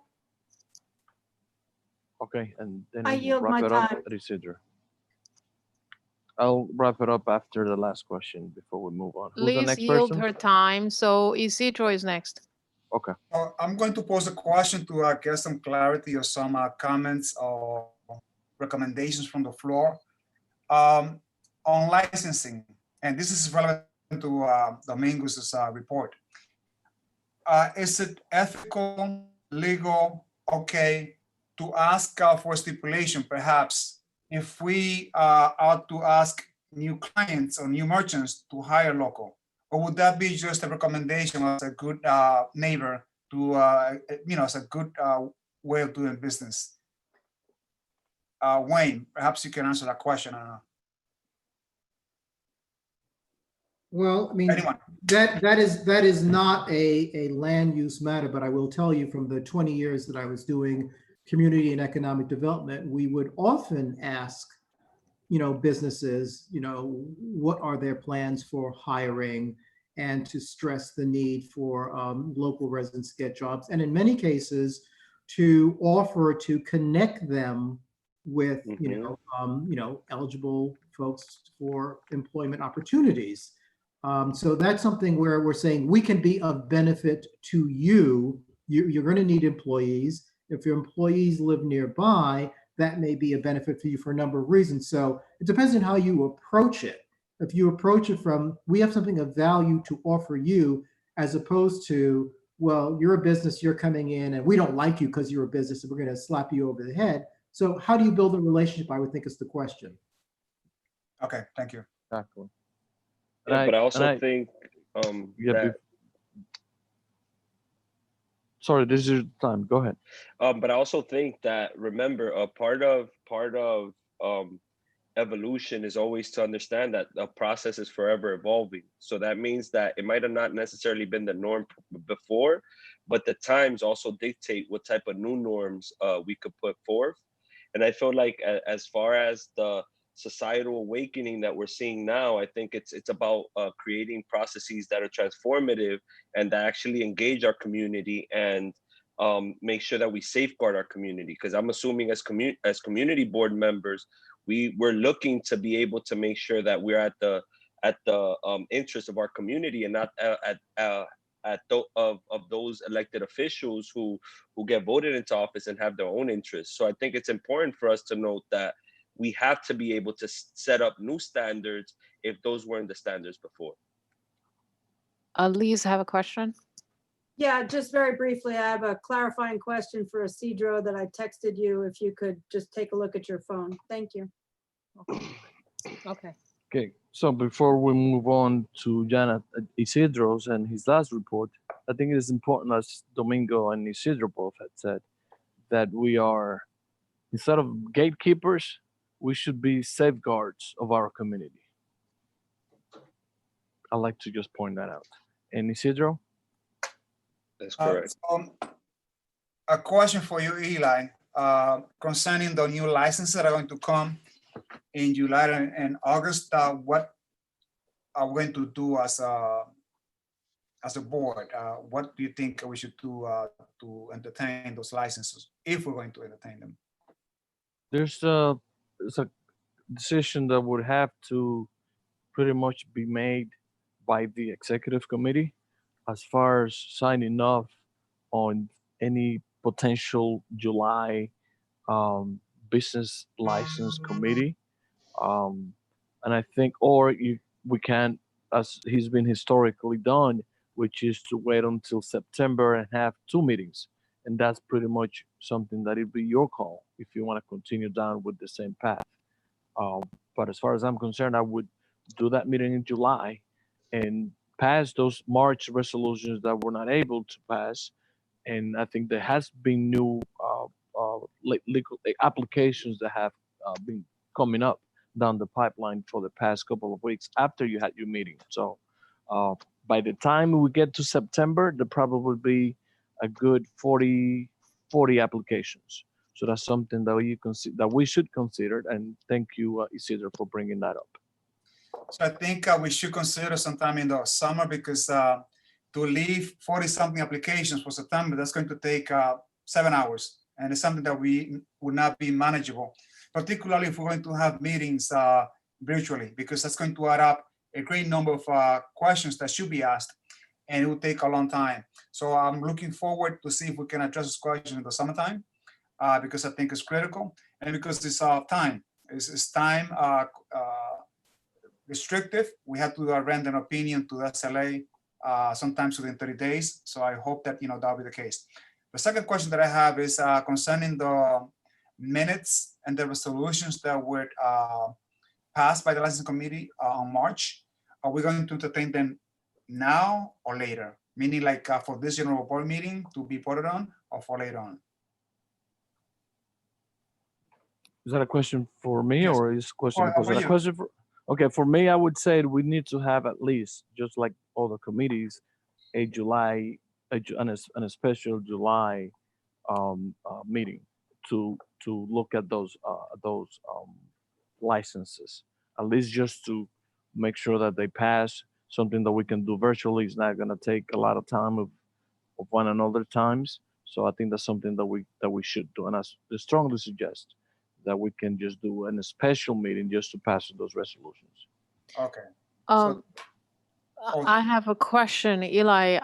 In my view, I mean, I don't think it's fair for the applicants to wait for March if we didn't vote on that yet.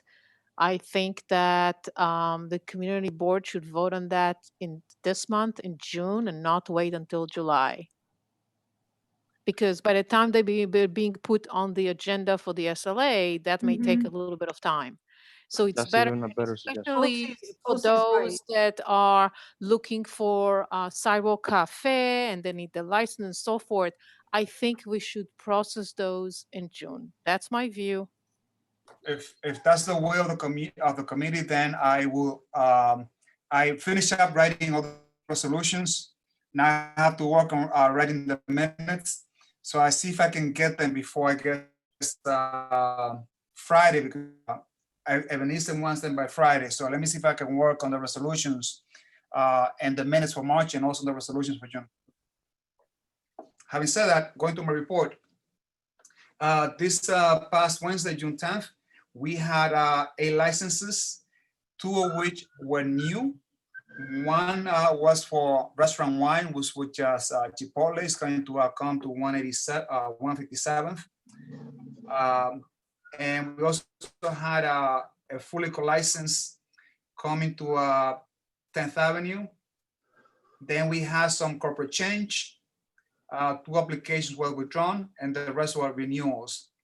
There were no major issues with 34th Precinct or 33rd. I would be sure to have the resolutions ready when we come for the general board meeting. I'll open up for any questions now. Liz have a question. Yeah, just I want to echo what OC had said. You know, it's unfortunate that for a variety of reasons, we weren't able to get to your March resolutions in March. So we should clearly address them at our earliest convenience. We've had meetings where we've had, I don't know, what, 35 licensing resos. So if you've got, you know, 8 or something from last week, and then it was really only what, like a half a dozen or 8 that you're talking about from March, that doesn't feel like a whole lot of business. So I think that we kind of owe it to these businesses to move sooner rather than later. All righty. Thank you, Liz. Ozzy, do we have any other questions? Anyone, any other raised hands? Yeah, Isidro, are you saying that the SLA has not acted on any of those applications that your committee considered in March? No, because we have not submitted a resolution. But they don't always wait for our resolutions. They go ahead and act on them anyway. And that's why I agree with Liz and also to do this as possible, because a recommendation, they're going to act on it regardless of our opinion. And it's good to have our opinion in the matter. That way we can always have some leverage on it. Yeah, well, I'm just concerned whether or not these resolutions are now moot. So I just want to add, and I raise my hand for the that the SLA will sometimes call the office and ask for resolutions if they don't have it, if the office did not send the resolutions. So there is a great chance that those applicants probably did not submit yet, or did not ask to be entertained by the SLA. Therefore, the SLA did not ask the office for resolutions. So that's a possibility. Yeah, but maybe we should check to find out. True. And Isidro, if I could comment on the discussion about the employees, would there be room on your form to when you're requesting how many employees are in a particular establishment, how many of them might be local residents? Maybe that's one way to start sending the message that we would encourage them to hire local residents. So you say, Steve, perhaps to do like what percentage of the workforce might be local? Well, in numbers, because I think you asked for the actual number of employees. If they have 16 employees, ask them, how many of the 16 are local residents. I think that's one way I think we could start to send a message that's what we're interested in. I can have the staff but I'm going to consult with the committee first and have the staff change the questionnaire to address that matter. Thank you. Okay. Can you hear me? Yes, we can hear you. Okay. We can hear you, Eli. Oh, you can hear me. You can hear me Yes. perfectly. Yes. Okay. All right. So let me switch from my. Can I still give my committee report? We can hear you. Hold Troy. on. Can you hear me now? Oh, yeah. Yes. Okay, good. Steve, I would like to go back to your report since we missed you when it was your chance, if you will. Why can't I lower my hand? It's okay. It's fine. You'll Don't survive. worry about it. Jesus Christ. Lower the freaking hand. Okay, as of today, according to the City Department of Health, 870 residents of Washington Heights and Inwood have perished in the COVID-19 pandemic. That's of a total of 22,124 citywide. That includes both confirmed and probable deaths. As I've been reporting in the last few meetings, the zip code with the highest rate of cases is zip code 40, which is gone up a few notches on the overall list. It is now the 79th worst zip code in New York City out of 177. So, I mean, our zip codes are somewhere in the middle of the lot. We're not in the, by no means are we the worst, but we're also not the best. And the zip code, again, with the highest number of cases and the highest number of deaths is actually zip code 32, which is at the 81, which is the 81st worst. Zip code 33 is the 95th worst, and zip code 34 is the 127th worst out of the 177 zip codes.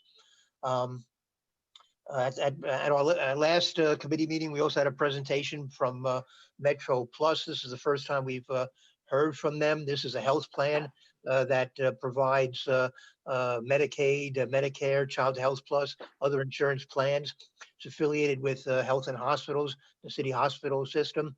It's also affiliated with Mount Sinai, NYU. It does not have has not been able to negotiate a contract with New York Presbyterian, so it does not have a relationship with our major local hospital.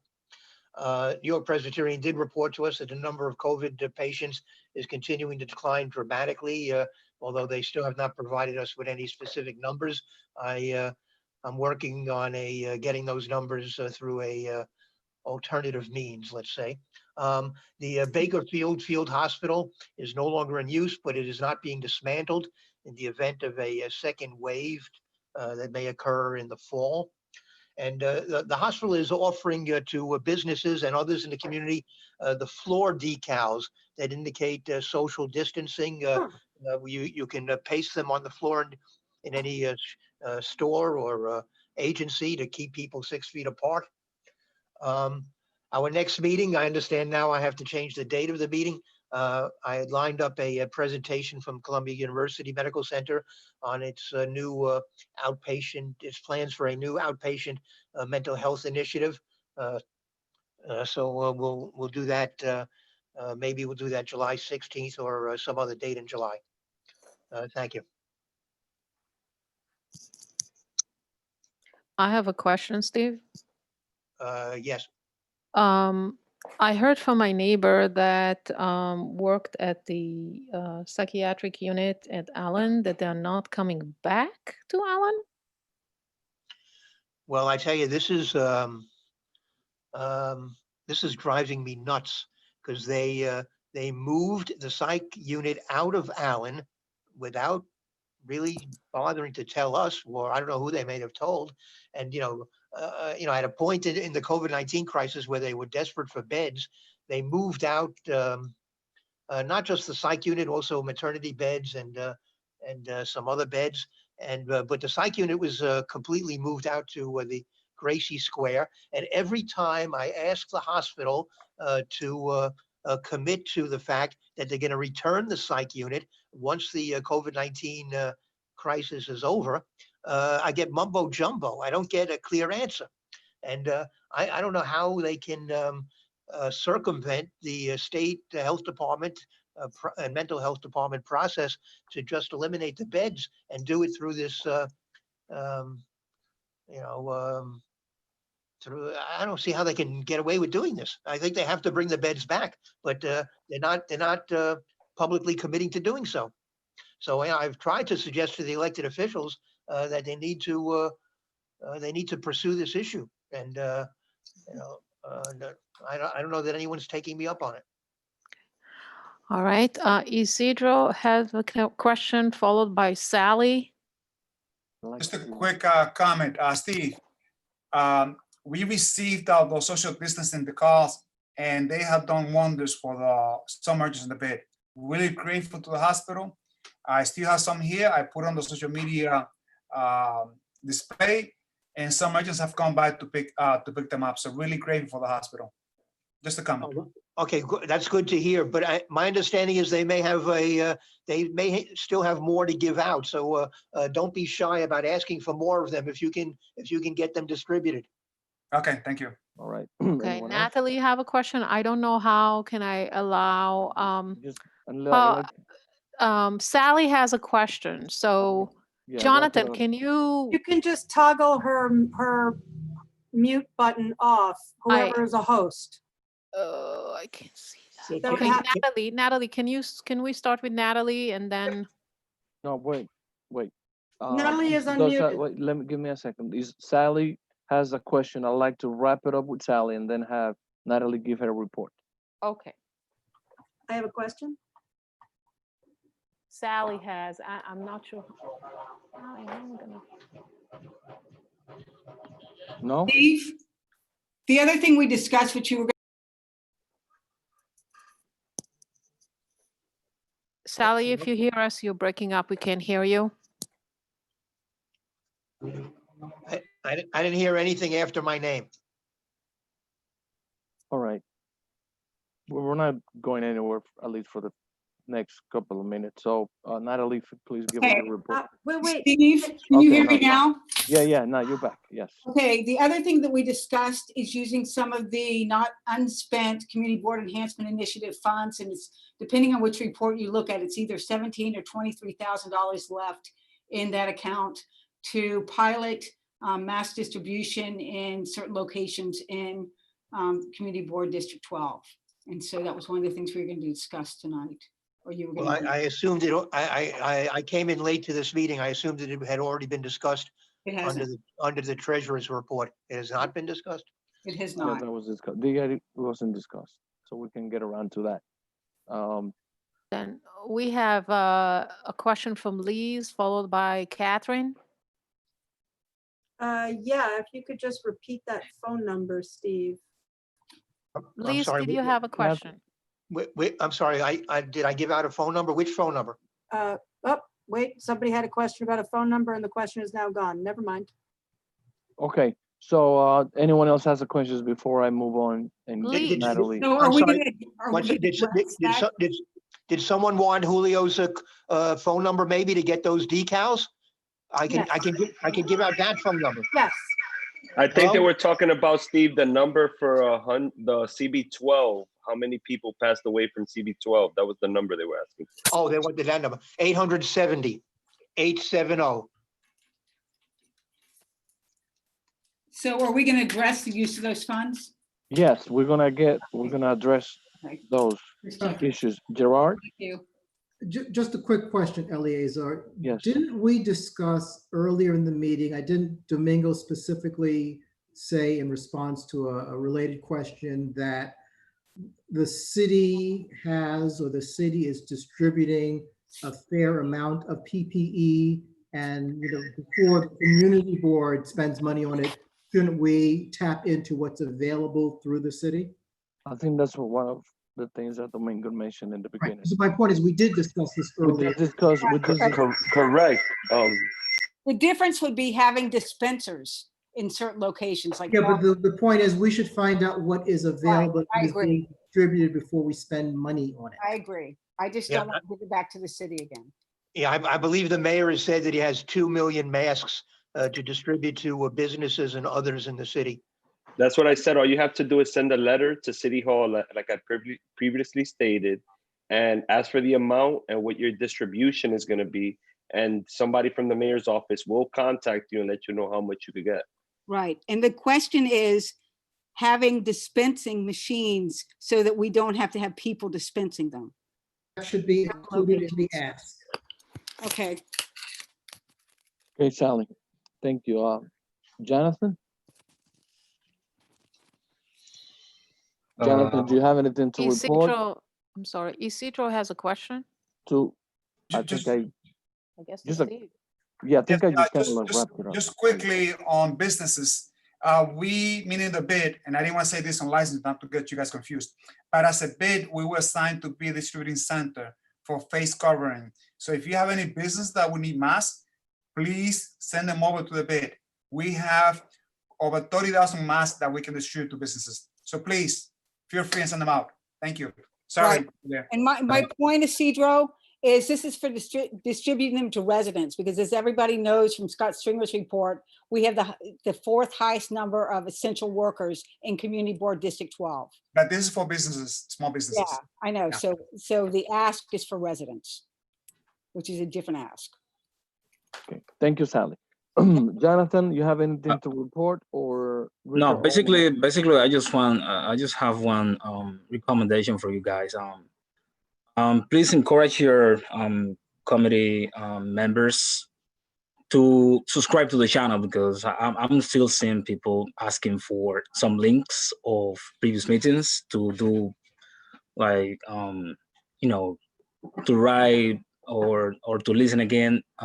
Basically, just encourage them to subscribe to the channel, which is NYCM CB12M NYC, and if it's on Facebook page is NYC CB12M. That's Can the office send that information by email to all board members? yeah, they all have it, because this information is tied on all bottom of emails. In the footers of each email, they can see this information, right? So my point is, if someone were to send an email to everyone and point out that if they scroll down and they see those links, that's available to them to do exactly what they're asking. Right, that will be good. Remind them. Okay. Right. It's a great point. Sort of like direct people to the bottom of the Yeah, page. if they look down. Yeah, just look down. Yeah, just an arrow. Mr. Ullman. Richard. Richard Ullman. Unmute yourself. There you go. Yeah, well, it took There you go. 15 seconds. There you go. I want to report, short report, two different categories. A number of board members have asked me just for general community information on what's happening Pride season in our community. And the answer this year really is very little. Some of that's pandemic driven, some of that's organizational budget driven. And with Pride, I'd say it's also because an awful lot of our folks are working on the other issues that are emerging at this moment. In calling around to the usual, calling and emailing to the usual sources of events, finding one, our electeds aren't planning anything at this point. They often do some of the better parties this time of year in the neighborhood. One is still talking about it, but hasn't been done anything specific. The neighborhood institutions and the medical center and individuals that play leadership roles really aren't doing that much this year. The two events that I did want to call people's attention to, Inwood Artworks is including some films in their Quarantine Film Festival. And we will have a flyer later this week from an event that our new board colleague, Angel Vasquez, is putting together with friends, a Zoom virtual brunch this Sunday, focusing on issues particularly in the Latinx LGBTQ community, an hour panel followed by a Zoom DJ event from 1 to 5. There will be a flyer out later this week, and either Angel or I will try to get it into the community board networks. Task force itself, I've been talking with some of the individuals who either have been part of it or want to be, and looking at what we can do in a summer like this for an end of summer event, whether the spirit of it is we got through this summer and spring, or whether it takes another tone. But those discussions are going on at this point. And while I don't see a July executive committee meeting to report to, I will stay in touch with Ellie, consistent with discussions we had earlier this year.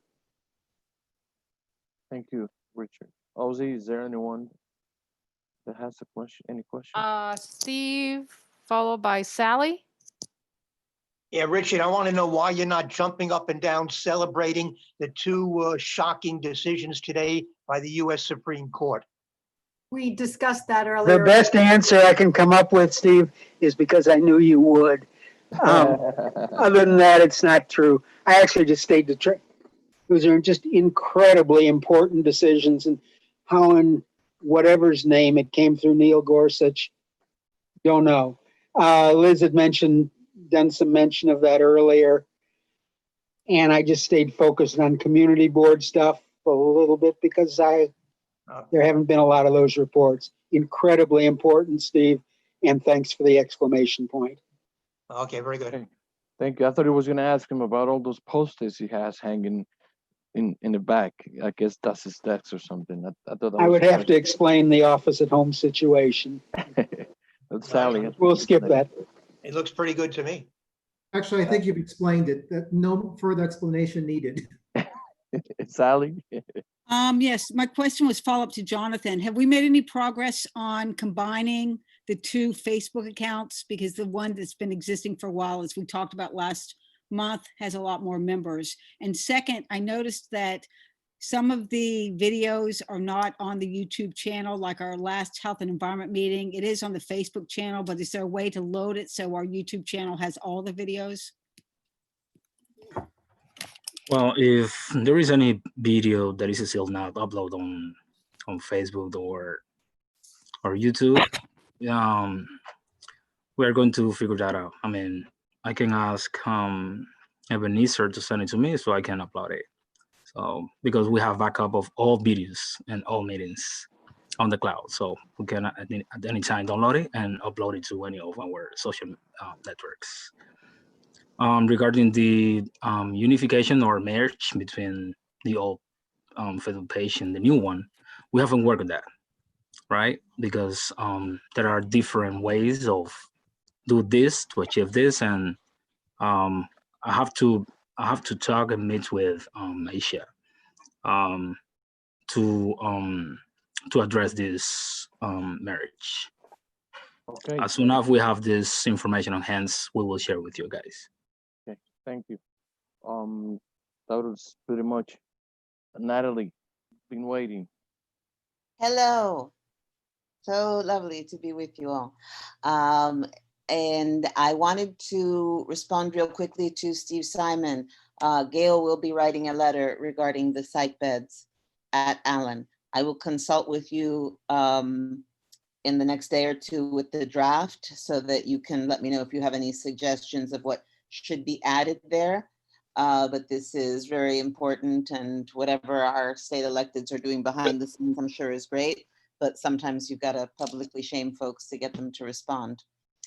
If you all have been following Gail Brewer and Los Medios, you saw that she spent the weekend traveling around the borough, handing out masks to these large public gatherings and speaking to them.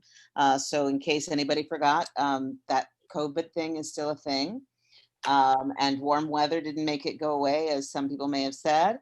And we also want to make sure that as far as the public gatherings, there are two different things operating. So we're discussing in this state of New York about some places during this thing called phase 2 about expanding liquor consumption and, food consumption outside of the premises. But this city is not yet in phase 2. This city is still in the very first week of phase 1. And so we want to make sure that local businesses understand that there's a difference between the allowances for to-go liquor and the allowances that may be made in phase 2 for slightly off-premises outdoor consumption. So remember that we have the state liquor authority, but we still have municipal open container laws. And what I would hate to see happen is for some future licensing committee meeting, people to roll up and point fingers and say, well, there were people on the sidewalk in front of your place consuming because, a merchant was doing what they thought they were allowed to do by handing out a to-go cup. So let's make sure folks are educated about that. And to that end, Community Board 12 is one of our co-hosts for a reopening town hall taking place next Monday, the 22nd at 6 p.m. This had started out of an idea that we had to have a town hall about disparities in the enforcement of social distancing and regulations in uptown communities of color. But we have expanded it also to include some conversation about disparities in healthcare, and then the concerns about businesses and a surge in evictions. So we will be having this on Monday. The 4 uptown boards, 9, 10, 11, and 12 are all co-hosts with the Manhattan Borough President. The flyer should be out tomorrow. And Eleazar has been in the planning meetings for that. An email just went out today to Eleazar as we were at this meeting to collect questions from the board to submit to the panelists for that, which the final list of panelists is still information. But we want to make sure that we have folks from Consumer Affairs and the Health Department, Small Business Services, possibly the Nightlife Office. We're working on that. So please, submit to Eleazar, submit to my office questions that you might have, and stay tuned for that. I also wanted to say that tomorrow at 2 p.m., the Manhattan Borough historian Rob Snyder will be hosting a webinar on oral histories of the pandemic. People are wondering how they're going to document these experiences, and public history from the ground up is certainly the way that they should be memorialized. So please tune in. All of the links to register for these events are in Gail's update. And I will I celebrate with all human beings the great human rights victories today at the Supreme Court. As always, contact me if you have questions. Thank you. Domingo, have a question. I want to say thanks to Gail Brewer for the letter that she sent the Commissioner of Parks. My biggest concern at the moment is this disregard that we have for our youth at this particular moment. The basketball rims have been removed from parks, making it furthermore difficult for them to engage in activities that keep them out of harm's way. And I'm really starting to get concerned seeing them just roaming the streets without much to do, which in the current police state that we're in, we know that could potentially lead to something potentially happening. So I'm just concerned, Natalie, and want to figure out what's the status on the commissioner's response, because we need to figure something out for our parks, and we do need to engage our kids outdoors. So I know camps are opening up June 29th. The governor was real clear about that. So what is parks and the city doing to be able to step up and figure out how we're going to engage our youth this summer? No, that's a great question. I am not aware of a response from the commissioner yet. I will send it to you if I see it come my way, and I'll follow up with Jessica, our chief of staff, tomorrow about that.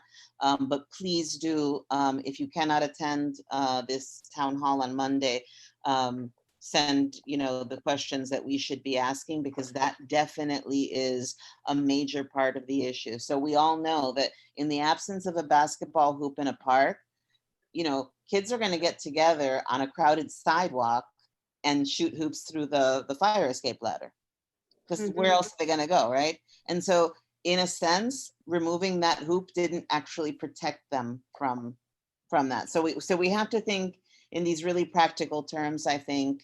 And again, the over policing concern is a major one for us all. So I hope that we can touch on that in this town hall.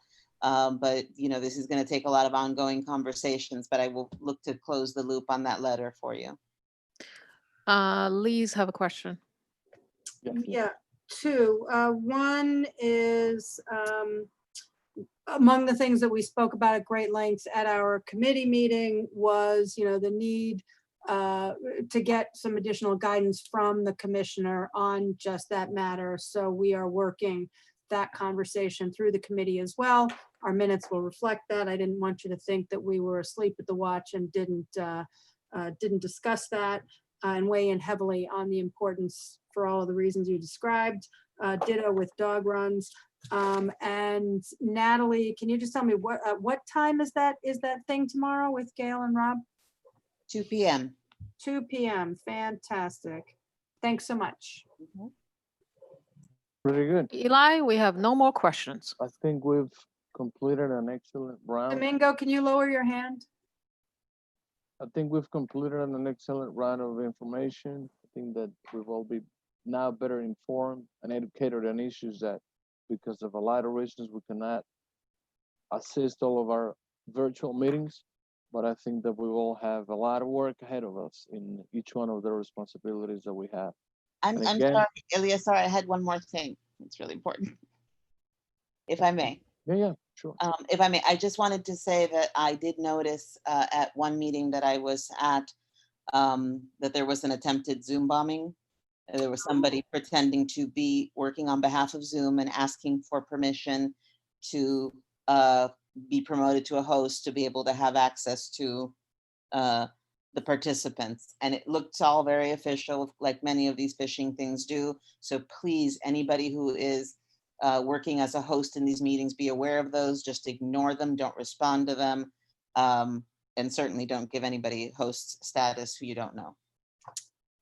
Thank you. Thank you Can I just for say one other quick thing about Zoom?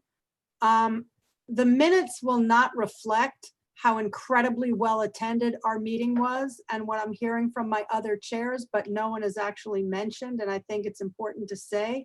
I had like, I don't know, 65, 70 people at my meeting.